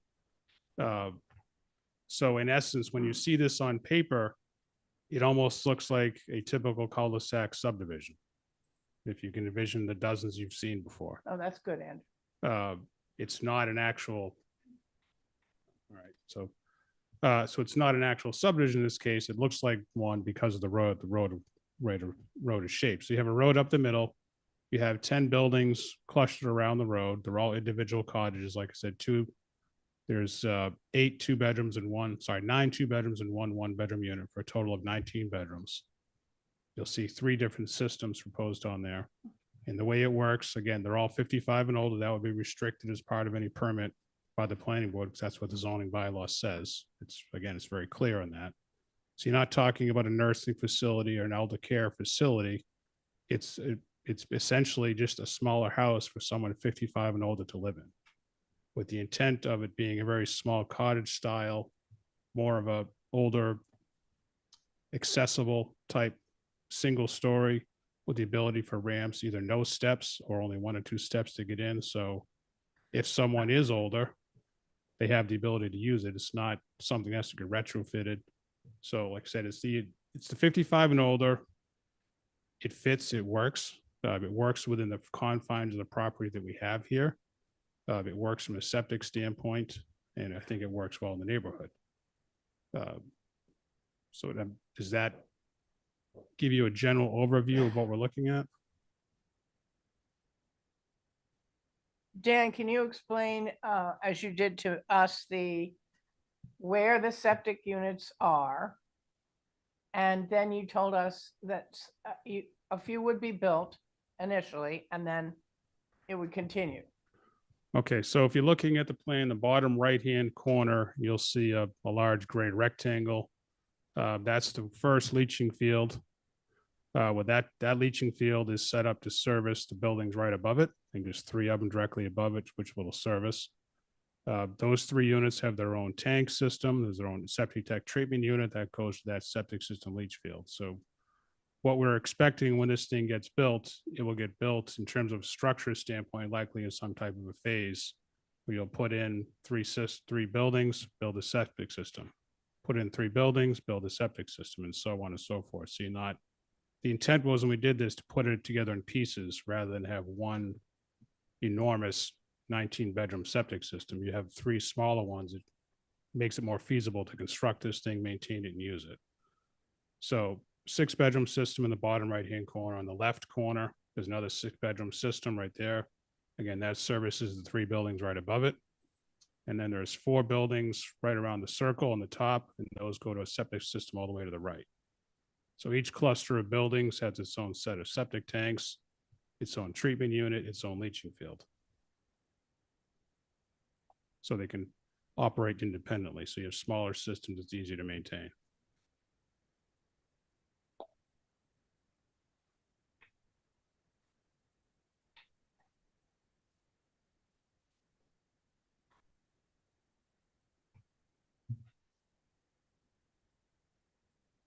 I think there were a couple of other things that John and I and you talked about.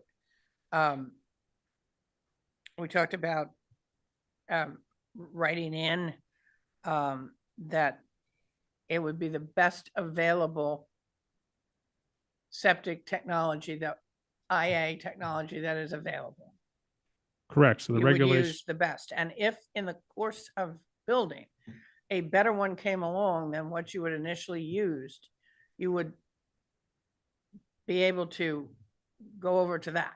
But the one that you're looking at, I think you can explain, is state of the art for now, correct? that's correct. So right now we're proposing a septic tech treatment system that is currently on DEP's best system list. There are only 2 on that list as we speak right now.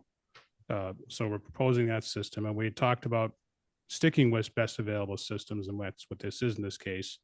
And if something during the permitting process, if next week the state comes out and unveils some other new approval for some other system, then we will have to consider that. If that's a better system or better fit, then we have to consider for two reasons. One, it's required by Title V that we consider that. And you may, if you go in that direction, put a condition that we do that, which is, we have to do that. That's a requirement. So we have to use the best available system that fits this, whatever the system will be. And that's fine. The other thing we talked about was writing in a 2-bedroom deed restriction. That's correct. Yes. 2-bedroom deed restriction or a 1-bedroom, whatever fits the particular building is attached to. So each building could have its own deed restriction, further locking down to make sure there's no bedroom changes. And we'd also talked about having, as buildings were completed prior to certificates of compliance on the septic system installation, that the Board of Health do a walkthrough on the buildings to ensure that if it's a 2-bedroom, it's actually a 2-bedroom. That there's not the sneak in finished bedroom or basement or anything else. It's a 2-bedroom house. So there's a deed restriction for each building for whatever bedroom count is assigned to it. A walkthrough by the Board of Health prior to the issuance of a cert of compliance, and the requirement to use best available technologies. So those are all things we talked about, and all things were perfectly acceptable to live with. Okay. Madam Chair, Carrie. Yes, Carrie. 3 things. So one is, would there be occupancy limits that also go along with the deed restriction? I remember I brought that up, Carrie, when we had the meeting with Dan and Okay. John and I.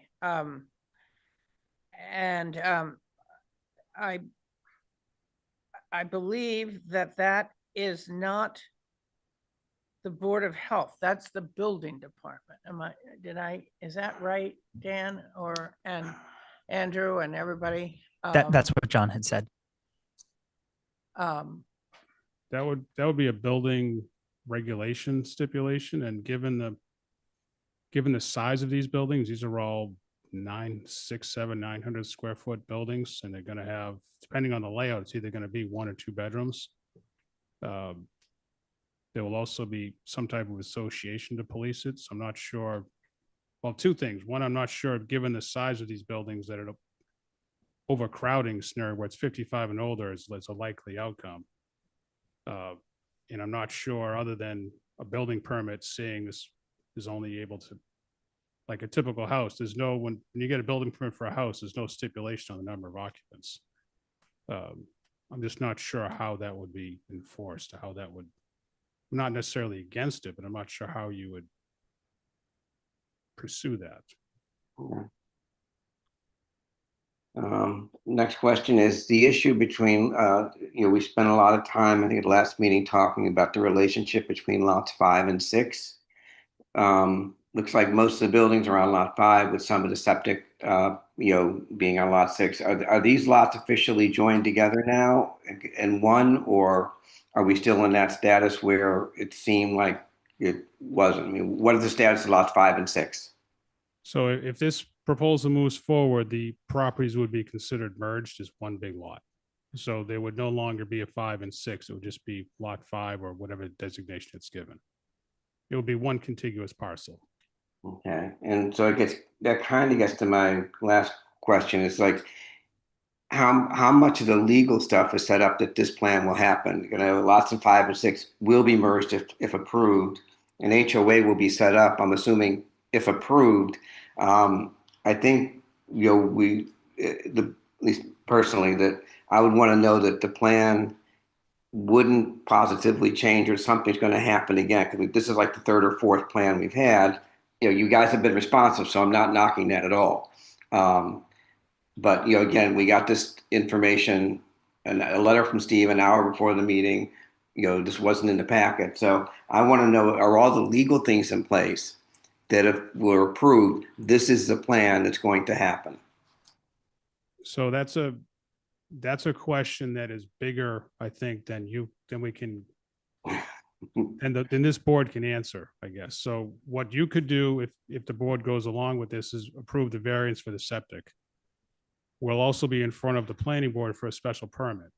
So everything you just asked about would fall into the special permit conditions with the planning board. So in order for this to happen, the planning board would have to issue a special permit, number one.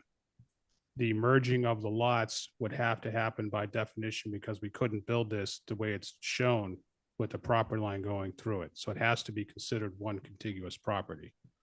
In terms of the ownership maintenance of the property, that would also be, I would anticipate it's a condition of every planning board permit on some type of housing facility like this, what is this homeowners association that's responsible to take care of all this stuff and enforce everything. So yes, all that stuff would be done, but it'll be done through a separate permit process in this board. I think the most relevant thing about that, Carrie, Dan just said it can't be built if the two lots are not merged, and it's a single owner. So it's very common for a property to be developed and be for a property to be made up of multiple pieces of land. Yeah. But when it's being developed and permitted, it's treated as one piece of land from a zoning standpoint, because otherwise you couldn't build across a property line. So it's considered this could be made up of 20 small pieces, but the interior lines are irrelevant. It's the overall perimeter that's relevant because it's one owner that owns the entire facility. Yeah, I understand that. I just want to, if I were to want to support it, I want to know that everything that we see before us is what was really going to happen. And I just want to understand that process better.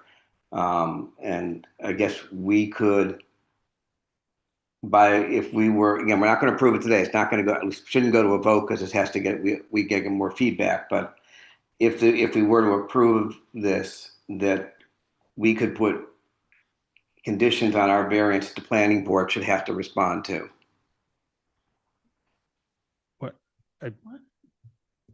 Madam Chair, I'm not sure that's even reasonable, nor our purview.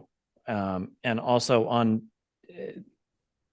have we ever gone and looked at a property that was built and make sure that it was the exact bedrooms? That seems kind of onerous on the, I don't know.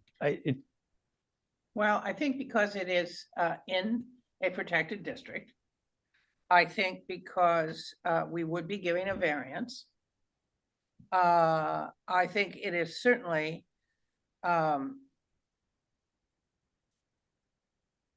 would feel comfortable. I think Dan felt comfortable. I mean, you were, when we were all talking about it together, and we said the best available technology that is, that can be used, a bedroom deed restriction. So somebody can't add on an extra room or another floor or something like that. And a health department walkthrough to make sure it's built as.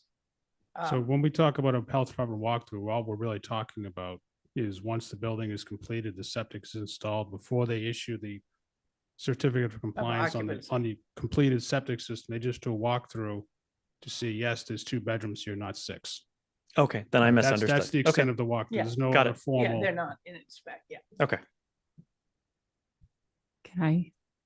So I appreciate the work that has done. I do think we need to wait to take a vote because it wasn't available. And I appreciate that it is for 55 and older, because I think that is something good for our community versus the giant spec houses that were put on there before, or not real houses. And I have concerns that because this is the, I don't even 3rd or 4th round of that, I at this point would not be comfortable approving 19 bedrooms without knowing that it is definitely going into being like giving a variance because it is for housing. And then if it falls through the planning board, well, we've already approved 19 bedrooms and we've already approved 12 bedrooms right next to this. So I understand that the planning part is not our purview.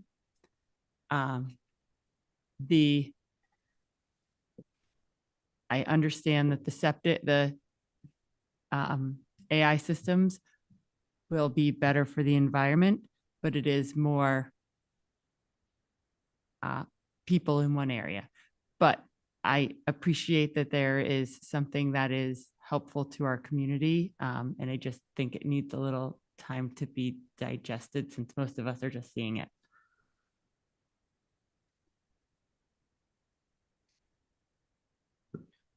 Madam Chair. Yeah. Mr. Malloy is asking for feedback. So just generally, this seems reasonable to me. It's the best technology available and at an appropriate time. This seems like it's a good thing for the community and for public health. Yeah, I would have to say, as a member of the 55 and older community, I have a great many friends who are looking to downsize and have not been able to find anything on the island in order to do so. So yes, I think it does meet a wonderful need there. I have one issue, and that is, as I understand it, the 48,000 square foot lot is by the old rules entitled to 4 bedrooms. That's correct. With the IA credit system, it would get an extra 3. Is that right? For a That's total right. of 7. So we already granted 12. We can't go back on that. That's done. And 7 more, that's where we got the 19. It's not 19 and 12. Correct. There's Right? 12, there's 12 bedrooms approved on the Yes. on the Yes. site as it is. We're asking. Sorry, I 7 was instead of 4. referencing the other lots right next to this. It was one whole lot that was subdivided into 6 parcels, I guess would be the word, correct? Correct. And so there were 4 lots that were entitled to 2 bedrooms. And they said, we're going to put in an IA. So they each got 3. So there are 12. This is, if nobody has driven down Woodland Drive, it is a tiny little cul-de-sac with maybe a handful of houses, not all that many. So this is right off of that. So we've approved 12 bedrooms from the bottom of the property up, and this is the part that is sort of right next to Woodland and Skyline Drive. All right. So Woodland. So it'd be a total of 31 bedrooms No, it's on the not a whole, total of 31. for the whole lot, what the whole lot was, that he has broken down into six properties, correct? There are 6 lots. The Yep. board has already granted applications on 3 of them for a total of 12 bedrooms on lots 1 through 4. 4 lots, sorry. 4 lots, 3 bedrooms apiece. And then this would be an additional 19. So it was one giant lot that could have a total of 31 bedrooms. It's been to town meeting multiple times about sewer and different things. So that's where my just concern is a lot of, and again, not my purview here. But 19 bedrooms on 2 lots is my purview. I appreciate that it is for something good for our community. I just think it needs a little time to Well, I don't think we be can read go at. I'm not back trying to. on what has Oh, been no, done. we Okay. can't go back. That's done. What I'm going to say is a little different. What I'm going to say is the lot, the 48,000 square foot lot is entitled to 4 bedrooms if we do absolutely nothing. That's correct. So Now, with the IA credit, it gets 3 more, correct? Correct. And what worries me is that we are about to embark in the next few minutes on a discussion of restrictions for the wellhead protection district, where we're going to say no credits under any circumstances. This is going to, this is going to be the same as Nantucket and the harbor and everything like that. So it seems a little funny to be allowing 3 more bedrooms other than the 4 that would be there. So I guess what I'm going to throw out to you, Dan, is if we didn't approve those extra 3, could this project be built with just 2 more houses instead of, I guess, 3 and a 1-bedroom? I would have to answer at the next meeting. My Okay.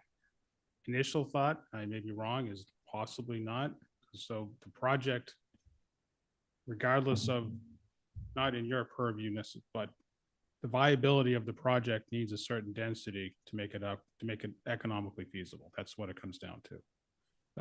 And if they can't get a certain number of units, they can't meet the economic viability, the project can't happen. It's just that simple. I just think it's a little hypocritical to be about to adopt a regulation preventing variances in this district if we are now saying, okay, but before we do that, let's do this. I don't know. I just want everybody to think about that. Madam And Chair. I figured that taking away one 1-bedroom house and 1 2-bedroom house wouldn't be all that critical, but you're telling me maybe. It very well may be. Madam Chair, for what reason though? Why would we do that? Because we'd have to suppose something like, well, those extra bedrooms are going to be used X amount. I don't know. It seems awfully arbitrary. Well, And- aren't and- we about to say we're not giving any more, and we're not doing this? Yeah, but this anymore. We're not applicant has doing been in these front of variances. us for months. I mean, it's sort of like a deadline thing. I mean, I don't know. That's how I see it. I just I hear your point, but I obviously agree with you more than anyone, but I do think this has been coming before the So other. maybe it's part of the. So it's it part of the can't be original considered. project. It was, Okay. this was coming, I mean, It's I don't part of know. the original project. Maybe we can ask a lawyer, like legal town council, if that is. No, But I just- think this came before that was even, we've been discussing, a year. I It feel like came it's in- been forever. Let's say late spring. It came in prior to all this new Oh, yeah, absolutely. regulation. And I guess if I were to look at it carefully, I would say that if the regulations, the new regulations are approved, they would go into effect as of such and such a date. And this is happening before that date. So that could be. Yes, sir. Madam Chair, I have a hand up online. Okay. Darla Stuckey, I'm going to let you unmute yourself. Okay, thank you. I'm in a car. Can you hear me? We can hear you. I just wanted to say procedurally, again, I live on Woodland Ave. I didn't get anything in the packet. I think you need to not weigh in on this or not make a decision on this, which I think is what I'm hearing you say, until next month. And again, I know this might be a planning board issue, so I'll have to show up there and say that, but it's 39 bedrooms is 39 more cars on the street. And it's a small street and it's dense and it's a lot of sewage. So I just don't get it. But anyway, I just wanted to say those couple things, but thank you. Okay. I think that it's very clear that we can't have a vote or anything tonight. How do we make sure that everybody who needs information gets information? how do we prevent Well, some I sort of think a if the- glitch? If- Yeah, If the packet has the information that we're looking at right now, I don't, based on what I'm hearing right now, I'm not hearing that I need to provide new revisions. I don't hear that at the moment. So I think the information that's out there is going to be the information, just make sure that I would appreciate it if all the information would be put in the packet then for next month. So we're not going, oh, wait, it was that email, that it's just in the packet. And then I'm happy to make a motion to continue this until February. Yeah.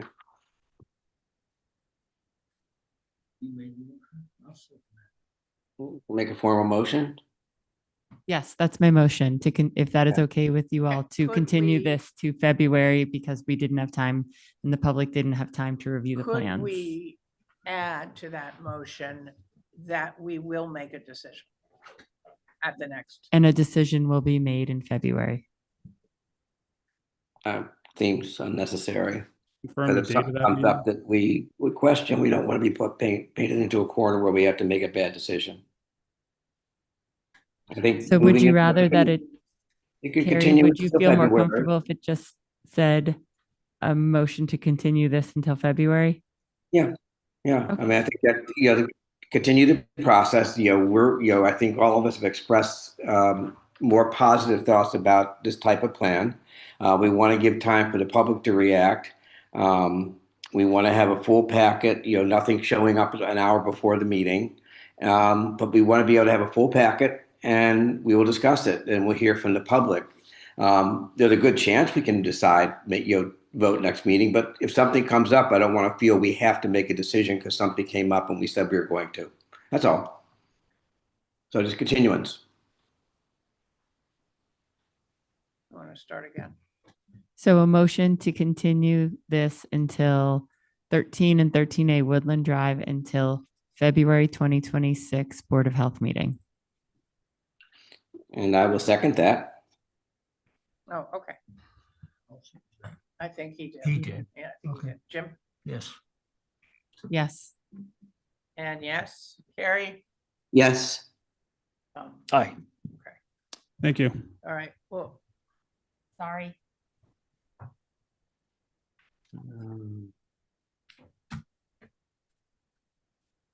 do we have a sense of what happened? Rocky, do you have a sense? No, Oh, okay.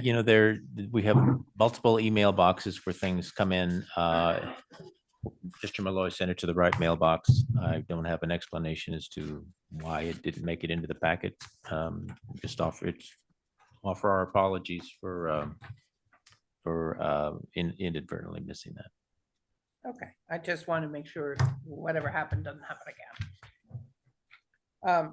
All right, now we have numbers 11 and 12. I think we're going to take them separately. It is number 11 is a continuation of the public hearing having to do with the Hummock Pond watershed regulation amendment, and number 12 is the Wellhead Protection District regulation amendment. Before we do anything, before we speak in any way, I want to say one thing, and that is that there will be no vote tonight on this at all.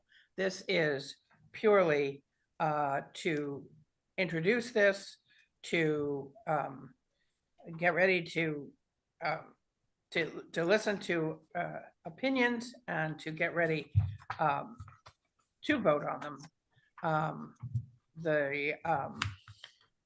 The board has worked quite hard on these for a number of months, and we're pretty close to being ready. I think I understand that there is that the attorneys, town attorneys, have a couple of little, nothing substantive, but a few changes that need to be made. So there couldn't be a vote tonight anyway, no matter what. But anyway, I just want to say that, so there's no question that there could be anything having to do with that. And I have asked Andrew to tell the public and to review with the board why the feeling what came up that there should be changes to the regulations. And he's gonna give us just a kind of a quickie as to why this even came to pass? Sure. Hi, Andrew Shapiro, Environmental Contamination Administrator. First, I'll just give a brief overview of the changes that are proposed. So first, these changes would require innovative alternative systems, IA systems for each property on new construction. They would require existing properties to upgrade conventional systems to IA systems upon new construction, property transfer, or system failure. These regulations would emphasize that there are no nitrogen loading credits beyond 100 gallons per day per 100,000 square feet of lot area. They would require Title V inspections of existing conventional systems every 5 years. And briefly, these just align the wellhead protection zone and the Hummock Pond watershed area with the requirements for the Nantucket Harbor watershed and the Nantucket Harbor watershed regulations. So that's the background. Or that's the summary of the changes. And then we're going to talk about each of the regulations separately because I think the rationale is a little bit different for both of them. So on the agenda first, we have the Hummock Pond watershed. And the motivation there is that septic effluent includes nitrates and nitrites, and these contribute to eutrophication of water bodies. And a 2014 estuary report found that Hummock Pond had clear signs of eutrophication. That's a quote from the estuaries report. And one of the nitrogen inputs into the Hummock Pond watershed is from septic systems. So that regulation is intended to reduce the nitrogen load into the Hummock Pond watershed. That area in particular has a low separation distance between ground level and groundwater, meaning there is a limited amount of treatment in the subsurface before effluent enters the groundwater. And just to cap it off, a eutrophied pond is a public health hazard. So that's kind of the motivation. And I'll stop there. And may I stop you for 2 seconds, Andrew, and explain? It's a very big word, eutrophication. Would you, in simpler English, explain what that is? Sure. So basically, nitrogen is a nutrient for microorganisms that live in the pond. And when those microorganisms receive too much nutrients, they basically go wild and create an unsafe condition in the water body. And what does that do? I understand it takes away the oxygen. Is that correct? Yes, that's correct. And therefore it kills all wildlife, life like fish and frogs. Yeah. Yep. Okay.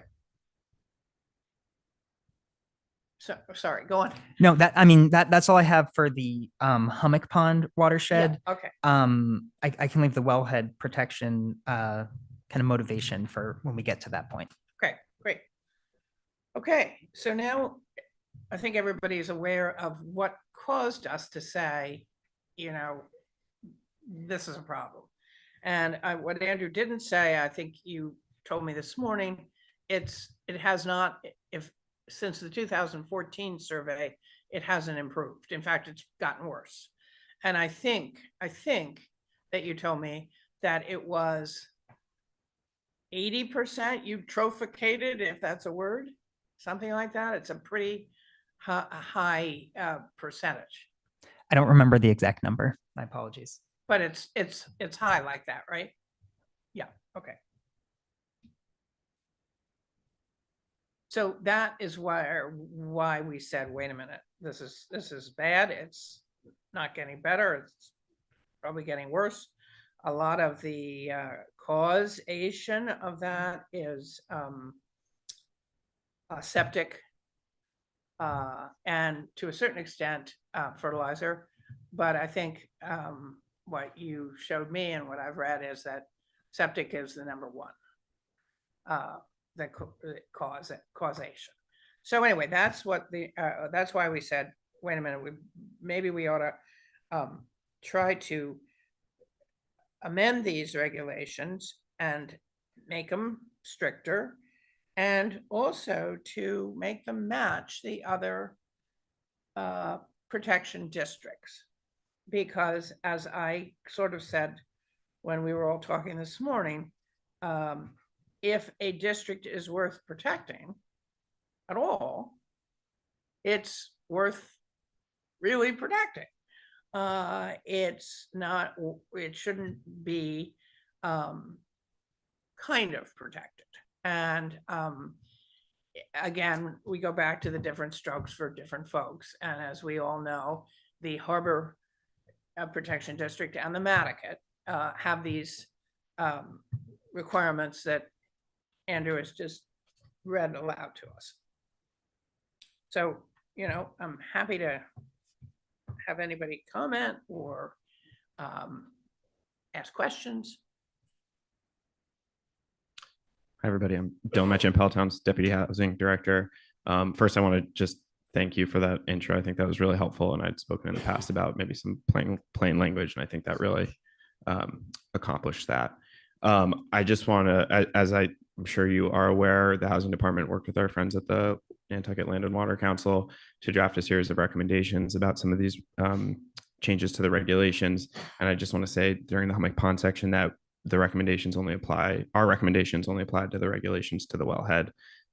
Through conversations with the Land and Water Council, we understand, and through the work that you guys are doing, we understand Hummock Pond is a particularly nitrogen sensitive area, and it's likely to be sewered with the sewer master plan over the coming years anyway. So that decreases some of our concerns. So I just wanted to say that up front, and then I'm happy to talk about the wellhead when we get to that.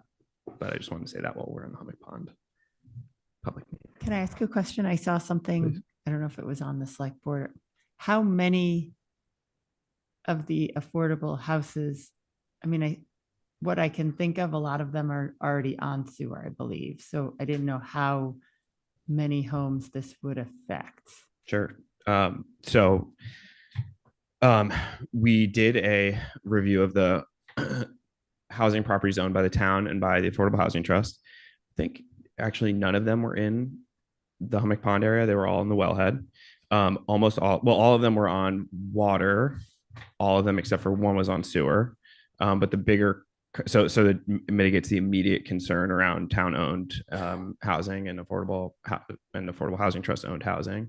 Our bigger concern is about maintaining the ability, one, for things like the covenant program to be financially feasible for folks, maintaining town's ability to acquire and dispose of housing properties in the future. And I think the first agenda item tonight was really illustrative of why eliminating your authority to grant variances poses a risk to year-round residents in terms of, especially when we're imposing costs that are in the tens of thousands, if not hundreds of thousands of dollars, including annual maintenance for things like the IA septic system. So what you asked and what you answered, I think, is that there's not much in the Hummock Pond district. Which, if I may, Madam Chair, just say again that our recommendations, again, originally we were talking about both areas, but thanks to Will and Emily and continuing to listen to the conversations you're having, we're really just talking about the wellhead protection. Not just because that's where our properties are, really because we understand the specific concerns to the Hummock Pond Water Protection District, and secondary to that, the area will be increasingly sewered is our hope in the future. I think I should bring up at this point that nowhere in these regulations does it say that a variance is not possible. There is a specific clause, if you read them, that talks about a possible variance in a special circumstance. So I don't want anybody to think that it's an open and shut thing where there is no ever any possibility. I think what would be helpful though is the variance we're talking about is the language, I believe, is no nitrogen loading credits for increased effluent flow. So I think that's really the language in particular that we're talking about, that keeping your ability to grant that kind of credit in exchange for both an IA system and a year-round deed restriction really accomplishes both goals, wherein you maintain housing flexibility, but you're also requiring an upgrade to an IA system, and then you're putting a year-round deed restriction on the house. So to speak candidly, I don't think it's gonna. I don't think that people are gonna want the incentive for people to put extra bedrooms in their home in exchange for a year-round deed restriction is very low. So it's really just so you're maintaining your flexibility with the variance around the added effluent flow. Would be my point. But and also, this is more about the Hummock Pond area. Yeah, I think we're. I'm sorry, we're the gonna wellhead take that- protection. Let's take one of them at a time. Yeah. I think that's the best way to do it. Carrie, are you? Oh no, your hands down. Okay, well. Hi, Willa Arsenal, on behalf of the Nantucket Land and Water Council. Just to begin, I want to express our strong support for the work that's being done and the efforts by the Board of Health to protect our water resources. It's been a pleasure to work with the Housing Department on this. And again, I'll reiterate, for the Hummock Pond regulations in particular, which is what we're on right now, we're fully supportive of the proposed regulations as they are written. We see them as being consistent with the standards already in place for other nitrogen sensitive watersheds on the island, such as Nantucket and Nantucket harbors, and they align with what the state has been requiring in similar areas on the Cape. So I can leave it at that. We support them. I think the Housing Department supports them. And it's been a really wonderful opportunity to collaborate and align housing and environmental goals. Well, that's great. Through you, Madam Chair, I'll second that. Madam Chair. Yeah. Hi, Will. The letter that Dylan actually wrote that the select board endorsed last night with some of the housing recommendations. How do you guys feel about that? Have you considered those? I know you talked about them. Yes. Yeah. Those are for the Wellhead Protection District in particular, but we're fully supportive. Okay, of we're it. going to So talk not about that. just- Okay. No spoiler alert. Okay. Yeah, we support I'm them. trying to. I Okay. pulled them apart for a reason. Got it. Yeah. Okay. Is anybody on the line? Anybody? I think we can go on then. And Andrew, I guess you're gonna give us a little background on the wellhead. Sure. Madam Chair, if you don't mind, Rocky, do you want to kick this one off or would you rather have me do it? Yeah, I'll go ahead. So the changes are as we described before, but the kind of motivation is a little bit different. For Hummock Pond, we're talking about the health of the pond and the watershed. In this case, we're talking about human health. We're talking about protecting the public water supply. So this pertains to the Zone 2 area surrounding the Wannacomet water wells. Nantucket is a sole source aquifer, meaning that Nantucket has only one source of water, and it is the water that we all, or that the residents live on top of. And the definition of a Zone 2 is that it is the kind of catch basin of water that can flow into the public water system under kind of extenuating circumstances. Now we happen to be in extenuating circumstances at the moment with a severe drought ongoing.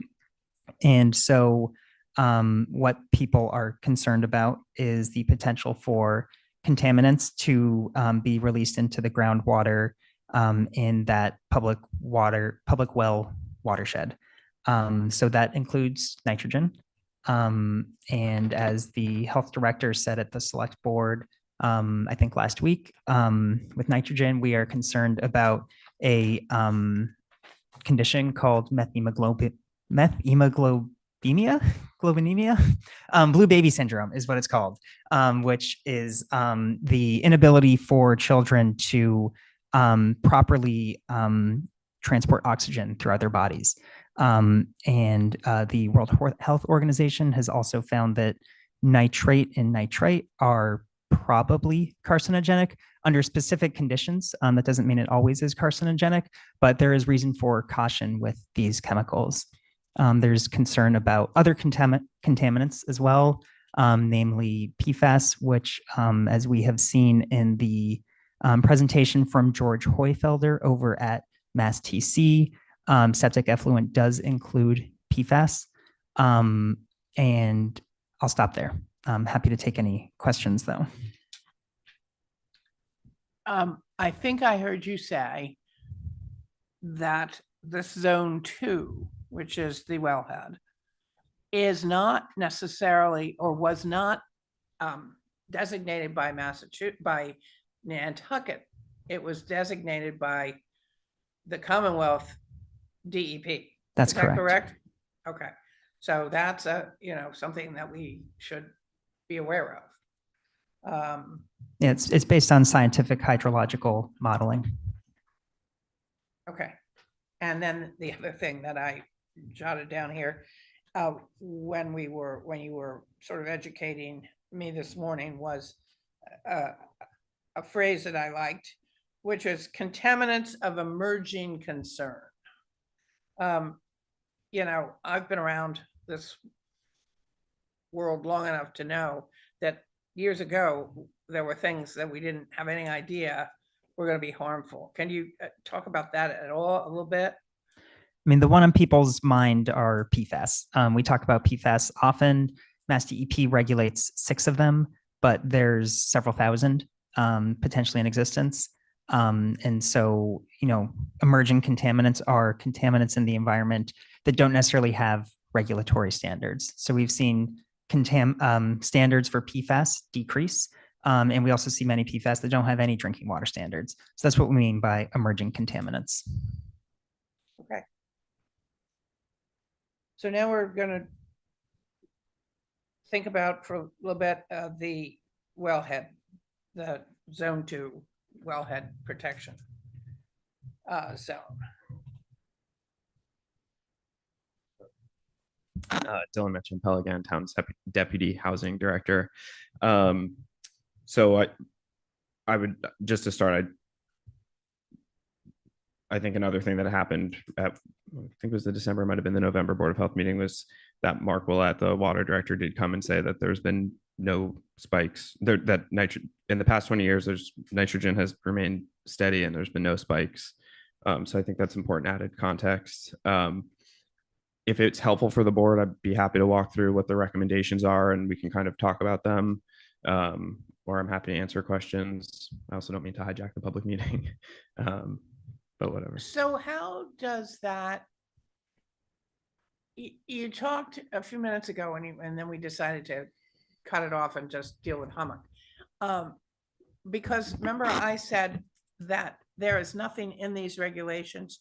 There is a very specific paragraph clause that talks about a variance.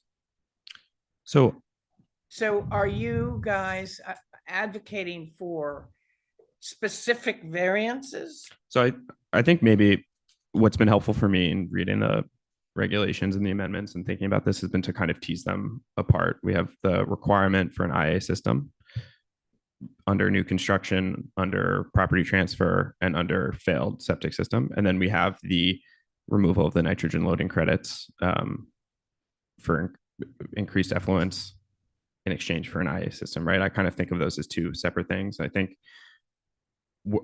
the bulk of our recommendations, and perhaps a more important set of the recommendations, is providing either a hardship waiver for year-round residents, extending the septic loan program to include, so that's the program that already exists, but it's only for failed system. So extending it to include a property transfer or to include a failed, property transfer or new construction.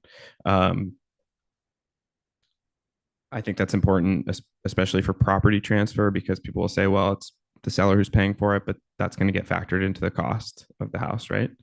And then potentially establishing a financial assistance for year-round residents for the annual maintenance of the IA septic systems, because there's a huge upfront cost, and then there's the annual maintenance fee. And as we saw in the first agenda item tonight, these kinds of huge things, which are so vital for, I don't want to underplay how important they are for the health of our island, and it's critical, but we see that without the proper support in place for our residents, generational residents can get forced out. And so I think these recommendations will both support the increase of the installation of IA systems and also provide a safety net for year-round residents as the island changes around them.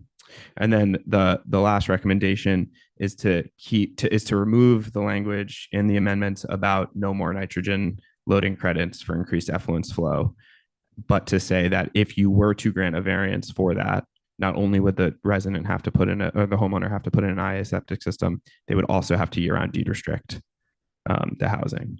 And I would just like to say to that point that it's a variance. You don't have to. You can always deny it if somebody comes forward and you feel that it's not appropriate given the circumstances.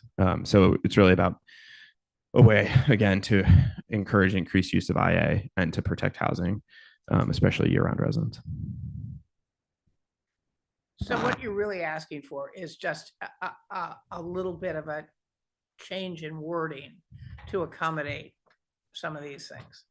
I think for the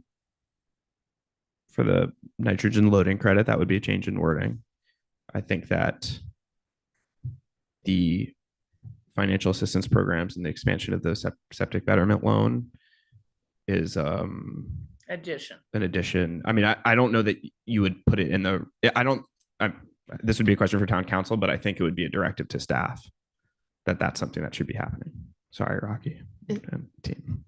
Isn't the loan repayment through the state?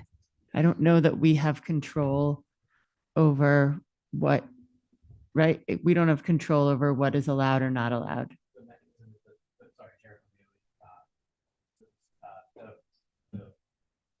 Jericho, you need to stand up, come to the mic.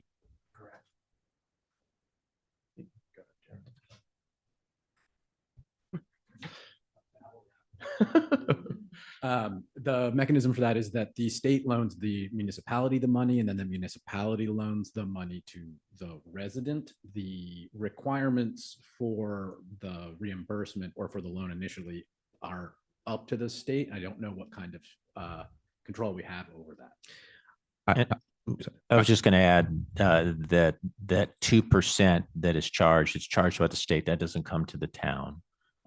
So that is their floor. And we at the town needs to ask for, I guess, new money at annual town meeting to replenish the funds that are used. Now, previously, around the betterment loan, there was concern that the money was going to run out. And so the Board of Health made a decision to limit full funding to year-round residents and partial funding or 50% funding to seasonal residents. So there was concern that that money was going to run out. So that's kind of the background with the betterment loan. Through you, Madam Chair, if I might add, I think in the conversation that has come up, I believe the planning board also sent a letter regarding this topic, although I wasn't involved in that. Through that, what has come up is that there may be an expanded state money that would be available for this kind of thing. I believe that the NP and EDC might be considering that bringing that to your attention at some point, and it's certainly something I'd be happy to do more research into and show. And I think that Rocky's point about the demand for the money shows the need for this. And our recommendations, again, are really targeted towards providing this assistance to year-round residents in particular. So I'm wondering if what we're just talking about with the loan thing should be a part of these regulations, or if it should be a completely separate document. I'm not, I'm just asking that question. I'm not sure that it would be in the regulation. I don't, through to you, Madam Chair, I don't think that I'm the person to answer that, but I'm sure town council would be able to. Yeah, I think that, okay. Did you want to say anything? Wasn't sure. Well, here comes Will. Willa Arsenal, Nantucket Land and Water Council again. So yeah, we just would again reiterate that we support the recommendations that were sent along in the select board letter. We see providing a mechanism to consider circumstances on a case-by-case basis as being useful in implementing this and seeing it taken on by the community. I think that we would still see this as a significant improvement when it comes to proactively approaching environmental health. And so the suggestions made fully align with what we are hoping for within the Wellhead Protection District. And again, I can answer any questions. So your recommendations are that we include the variances, exceptions, whatever we want to call them, that were just outlined. Yes, I sort of went into this in the letter I submitted in December, that we are aware of the financial sort of burden that this could incur. And so it is our opinion that providing sort of more specific guidelines when it comes to variances would actually allow for different situations to be taken on in a case-by-case basis with more regulatory power by the Board of Health. And so we're in support of having those outlined. And again, I don't know the legal sort of mechanism for which they would be applied. But having, in particular, having the nitrogen loading credits be considered contingent upon a year-round housing deed is not something that gets in the way of what we think of as the environmental benefit of these regulations. And I would feel, having, one of the reasons that this all came up was it was just a constant revolving thing about variance requests. It essentially took up every meeting, all of it. And I think if they were written into the regulations, that would prevent some of that, honestly.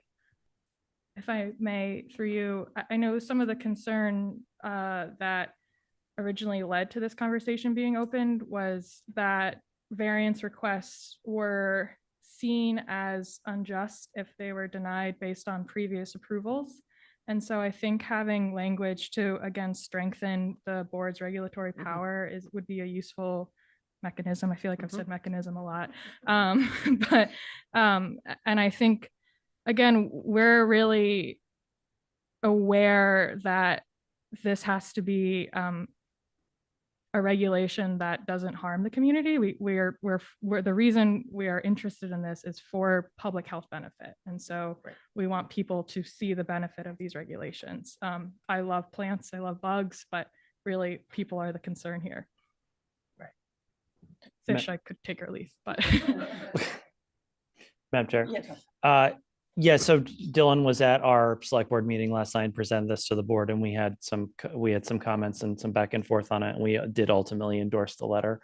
And I think that the 4 bullets in the middle, which is really the meat of the letter, are totally reasonable. I think that, I mean, Erica sent the letter to Rocky and staff today. So obviously there's no staff recommendation, but, and some of it's going to require follow-up to see how it would apply and how it would fit in, whether it's going to be in the regs or not. I'm sure not, like it would be separate, like the financial assistance, et cetera. But I think this is key. The town's #1 strategic plan, and the strategic plan is housing, and especially year-round housing, to be able to house police, firemen, teachers, all the people that make up the community.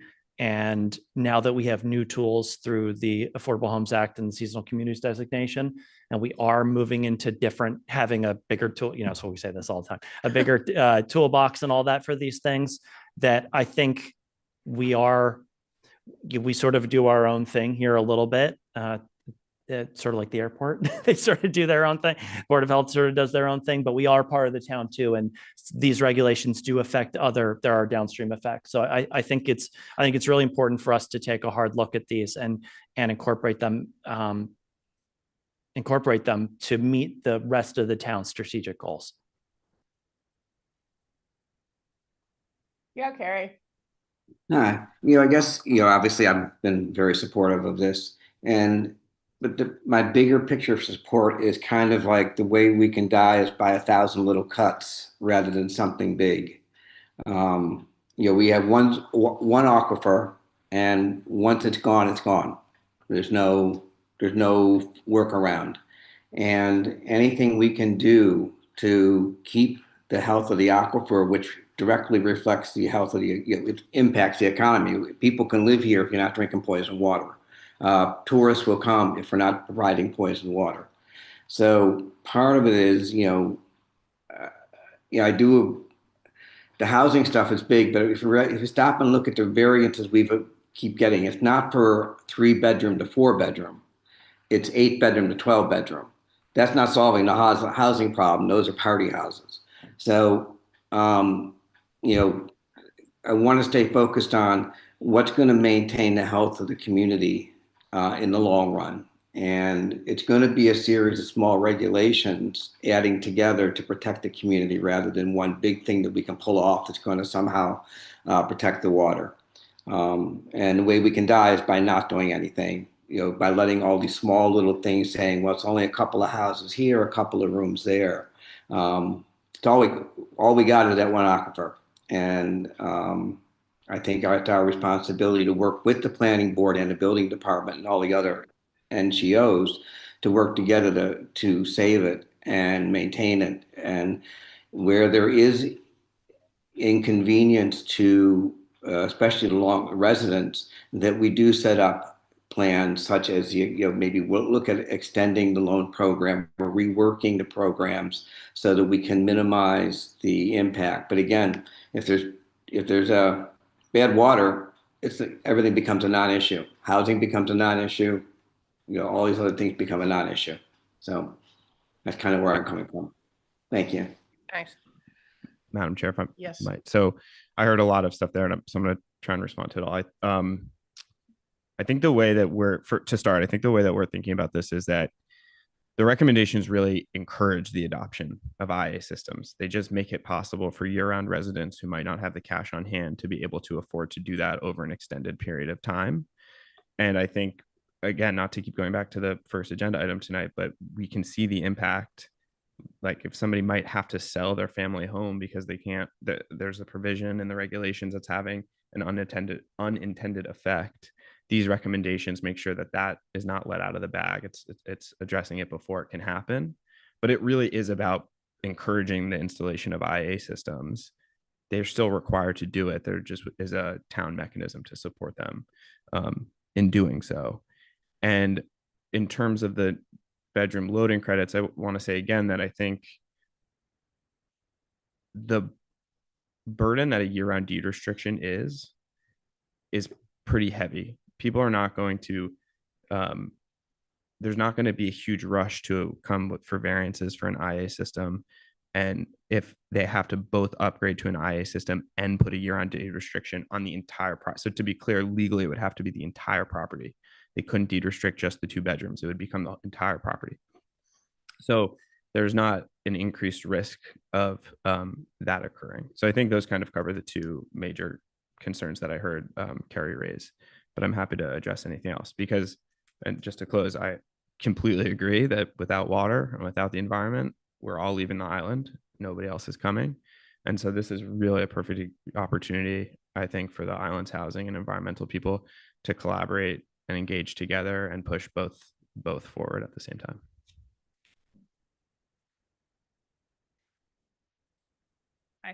Hi. Just to Willa Arsenal, Nantucket Land and Water Council, just to, I don't know how many times I have to do that. To build off that, I think it's our understanding, both of the Housing Department and the Land and Water Council's understanding that, again, these variance requests be reviewed on a case-by-case basis. So even if there were a year-round, an applicant agreed to a year-round housing deed restriction, that does not necessarily make it so that the Board of Health must approve that variance request. It is still a variance request and could be reviewed on a case-by-case basis. And the specific context of that applicant would be taken into account, which again, just to respond to Mr. McKenna's point that there is a drip effect essentially to this, that you must consider the cumulative impact of each small decision. And so I think just to reiterate, the Board of Health would have power to consider those different cases and the specific context within. Thank you. Yeah, great. I think these are great because it's been, what, 30 years since we looked at this. And I think that something does need to be done because part of our job is to protect the aquifer and make sure that people are not getting sick because we've made a decision that we now know contaminated, being proactive rather than reactive, because it would cost a lot of money to pipe the water from the Cape. And they have PFAS in their water there too. So I don't know that we want to do that. And I don't think that we want to have filters on every pump because that is very, very expensive. And there's nowhere to put it. So I think doing what we can to work with what we have and protect our zone 2, which I don't think a lot of towns have. Correct? Yeah, I mean, we drink the water that we sit on top of. Madam Chair, I have Charity Benz online, who has her hand up. Yes, Charity. Well, good evening. This has been a fascinating and interesting discussion. My house happens to sit on top of the aquifer. But, one thing I think you need to start thinking about is not just what we have now, but the accessory dwelling unit legislation that's been passed that could triple or quadruple the number of the number of houses and housing situations that we have. And having had this property now for 30 years and trying to be a good steward of the aquifer and not doing anything, I mean, my water comes off my roof for my irrigation, but we are in very, very precarious times. We have a number of assaults on a number of different environmental issues. So I hope you will treat this very carefully, but not just restrict your consideration of this to what we have now, but think ahead to what could possibly happen when you have all of the applications for accessory dwelling units. Thank you very much.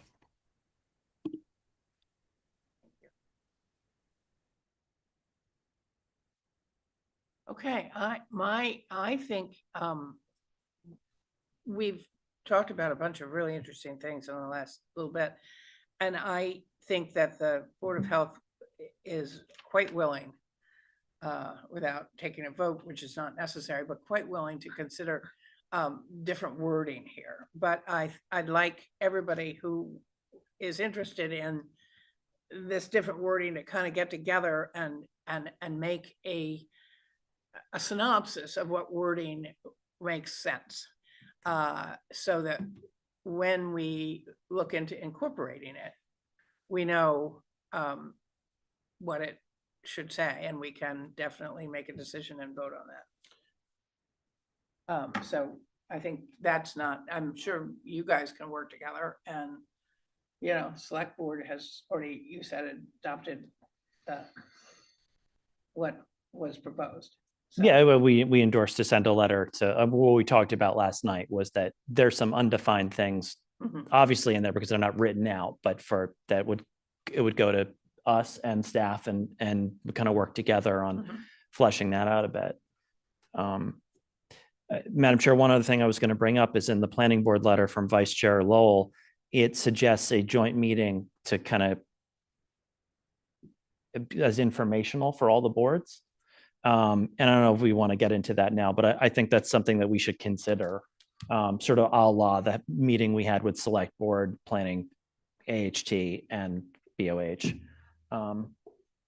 But before we close this, his letter says to learn about proposed changes, et cetera. So it's something to think about. Yeah, I mean, I think that is certainly a possibility. I don't think it should be part of proceedings or anything. I think we can have a, that meeting that you referred to was a whole separate. No, totally. Yeah, was yeah. it? Yeah. Yeah. Okay. Madam Chair, if I might just add a little more context, we were actually planning, and I'd reached out to some of the DHHS staff about this, planning to do a follow-up to that meeting anyway, perhaps in March, I think towards the end of March, because it's September 30th the first time. So that would have been a 6-month follow-up, and perhaps having just a chair and a representative, or even just one person from each board attend. That way it's not 30 people in a room. And I know that last night Matt Fee spoke about, really having specific objectives and information to bring to the meeting. So that's something we're definitely working on. And I think in terms of your suggestion about everybody getting together on this, housing department staff are, very happy to do that and be involved in the process. And certainly, town council, something obviously is they're involved in the drafting of the regulations now, town council would be involved in. Yeah, I mean, I think if you guys have kind of come together, and it sounds like you have, on some changes that you want made in this wording that we so carefully worked on for the last 6 months, we would love to see them so that we can look at them and vote on them and stick them in. And I don't think we need to wait for a joint meeting to do that. I really don't. I'm Doesn't hearing, sound like it sounds to me, Madam Chair, like staff should be prepared with suggestions to the actual regulation language for February 17th or whatever the meeting is. Yeah. And we'll be prepared. 19th. It's the 19th. Yes, it is. And Okay, Madam Chair, great. if I would, there's happy to get together, staff's happy to get together with Dylan or Willa or whoever would like to talk about the specifics. There's a bit of ambiguity in these bullets for me still. Yeah. So Yeah. maybe hash that That'd be language great. And out. sort of, And then we can, Carrie, as the lead for the Board of Health, should be involved, and or Madam Chair, just keeping you abreast of those changes before it becomes part of the draft. yeah, very definitely, for sure. That's great. And Okay. I just to Perfect. through you, Madam Chair, just to say, I think the ambiguity is definitely, we want to keep it open, as this was our first time, speaking about this publicly at the select board and then speaking about it publicly with you guys. And just to finish, I'd like to thank you guys for hearing us out. And I really, really appreciate the consideration. I think it's a really good direction for the island to go in together. So thank you. Great. Wonderful. And thanks to Willa and Emily too, and John and Rocky and the staff. Well, Andrew, you got to wear a different hat now. We have number 13, which is our environmental contamination update. Yes. Hi, Andrew Shapiro, Environmental Contamination Administrator. I don't think I'm sharing my screen to the folks online yet. I need to fix that.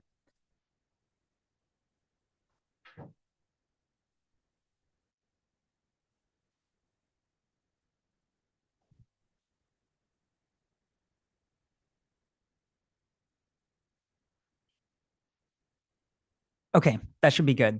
Hi, I will be giving our monthly PFAS update, starting off with our usual data update. So since my last update in December, we have had 27 new samples roll through our health department, 5 detections below the state standard, and 5 non-detects for the PFAS 6. I've reached out to all of these folks to offer assistance. And then probably the biggest news we are still waiting for.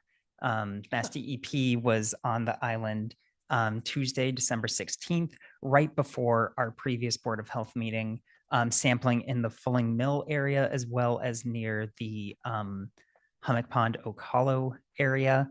Still waiting on that data. Data does take a bit of time to go through the lab and then get reported back to us and the residents who had their wells sampled. So hope to be able to share more news on that soon. So not much new data to report, but we do have a new map to share. So this is the same underlying data that we have been sharing, but now we are showing the data instead of showing the half-mile buffers that we had shared previously. And I'm going to try to close this panel so we can zoom in a little bit more. I might not be able to do it. Anyway, I will kind of orient you to this map.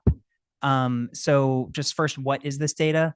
It is the Mass DEP data from their island-wide investigation, as well as data that comes through our health department, both via our property transfer regulations and voluntary samples. Mass DEP has investigated over 100 properties based on their island-wide discovery investigation, and the Board of Health has received over 400 samples in the last year or so. So this is the data that we're showing.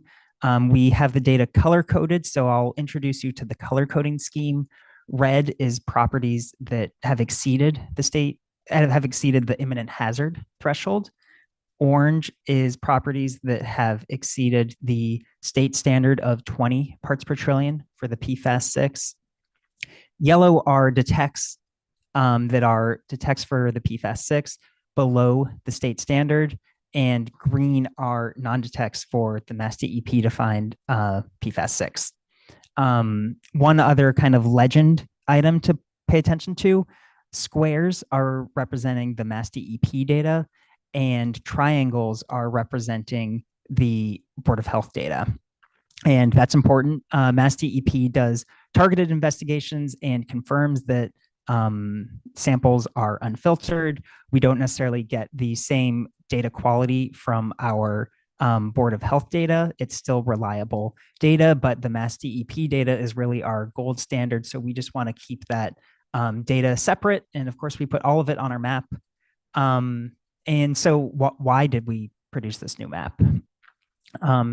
First, we were getting more and more half-mile buffers around exceedances of the state standard of 20, such that the island was becoming basically engulfed in these half-mile buffers. Now, of course, that highlights the extent of the contamination on the island, which is that it is extensive, but it failed to show. It was failing to show where those specific detections were, because one buffer got merged into, or many buffers got merged into one buffer. We also want to be able to show where the lower levels of detection have been found. You see a lot of yellow on this map, which was not previously called out except in our tabulated data. You don't want any PFAS in your well. And so we think it's important to highlight where we have detects that aren't over the state standard, but can still be concerning nonetheless. And so you will see all of the places that we have previously highlighted, such as Tom's Way, Hummock Pond, Ocala area, Nantucket, more recently near Saskatchewan Pond. But you'll also see places that have a lot of, or some yellow. And you can see that those are throughout the island, and we haven't detected anything over the state standard in some of those areas, fortunately. But Mass DEP does recommend that everyone test their well at a minimum every 10 years. And so hopefully this emphasizes the extent of the contamination and also gives people a sense of kind of the severity in specific areas. So that's the motivation behind this map. You know, it's also just to promote increased transparency about the data that our health department receives. Okay, moving on. I think we kind of touched on this data. This is the data summary.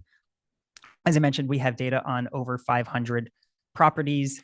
There is undoubtedly more data out there. People do test their wells through private labs, and unless it's part of a property transfer, that data does not get sent to us. Here's my favorite histogram. This now pairs nicely with our map because this highlights detections below the state standard, as our map does now as well. Next, I have an announcement.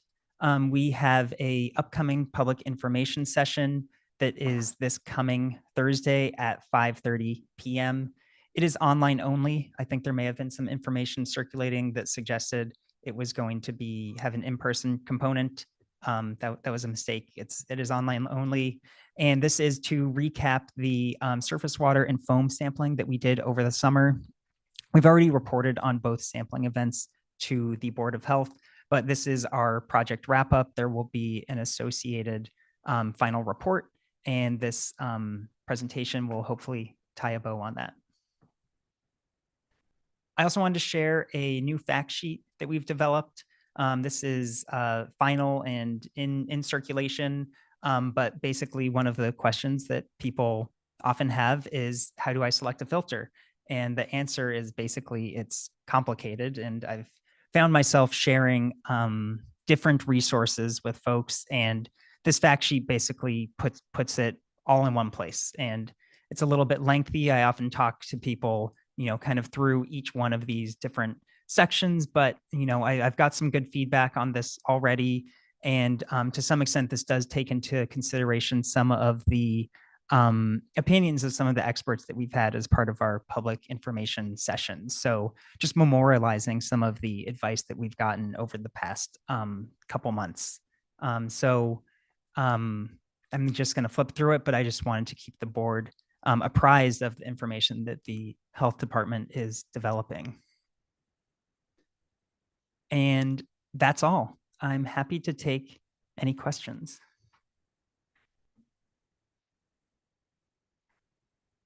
I love the new map.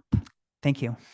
It is really nice to see places that we're everywhere that's been tested, not just all of the places that have tested positive. Yeah. Thank you, Andrew. You've done a great job Thank today. you. Yeah. I've got a hand up from Charity Benz as well. Charity, I'm going to unmute you. This is really encouraging compared to some other boards and commissions. I think you've done a fabulous job. But I want to ask you one question, because when I looked at your map, it appears that there is a block that is either my property or one right next door to me. And I don't want to bore everybody with this, but is there a way that I can find out why that property was selected and what the results were? Sure. So feel free to reach out to me offline. All of this data is publicly available, so I'm happy to point you to the property files and kind of give you a primer on how to use them. And again, that's part of the motivation for this map. This data is already publicly available. And so we figured we should put it all in one kind of accessible place. As to why someone sampled, we can talk offline, because I won't know off the top of my head why one particularly property was sampled. It's a very large area, and I thought, but I think you've done a fabulous job on this, and I just wish that it could be presented to the public in our newspaper or other, maybe the Current, because this really does help people understand what you're doing, and I commend you for what you've done. Thank you. Thank you for the comments. Anybody else out there? No. Is there anybody else who has anything to say? Because Motion to adjourn. yes. Yes, exactly. Second. Okay. All in favor, Jim? Aye. Mary? Aye. Ann, yes. Tom? Aye. Carrie? Yes, Hopefully we'll have you back next time, right? yes, I will be back. Oh, good. That'll be nice. Okay.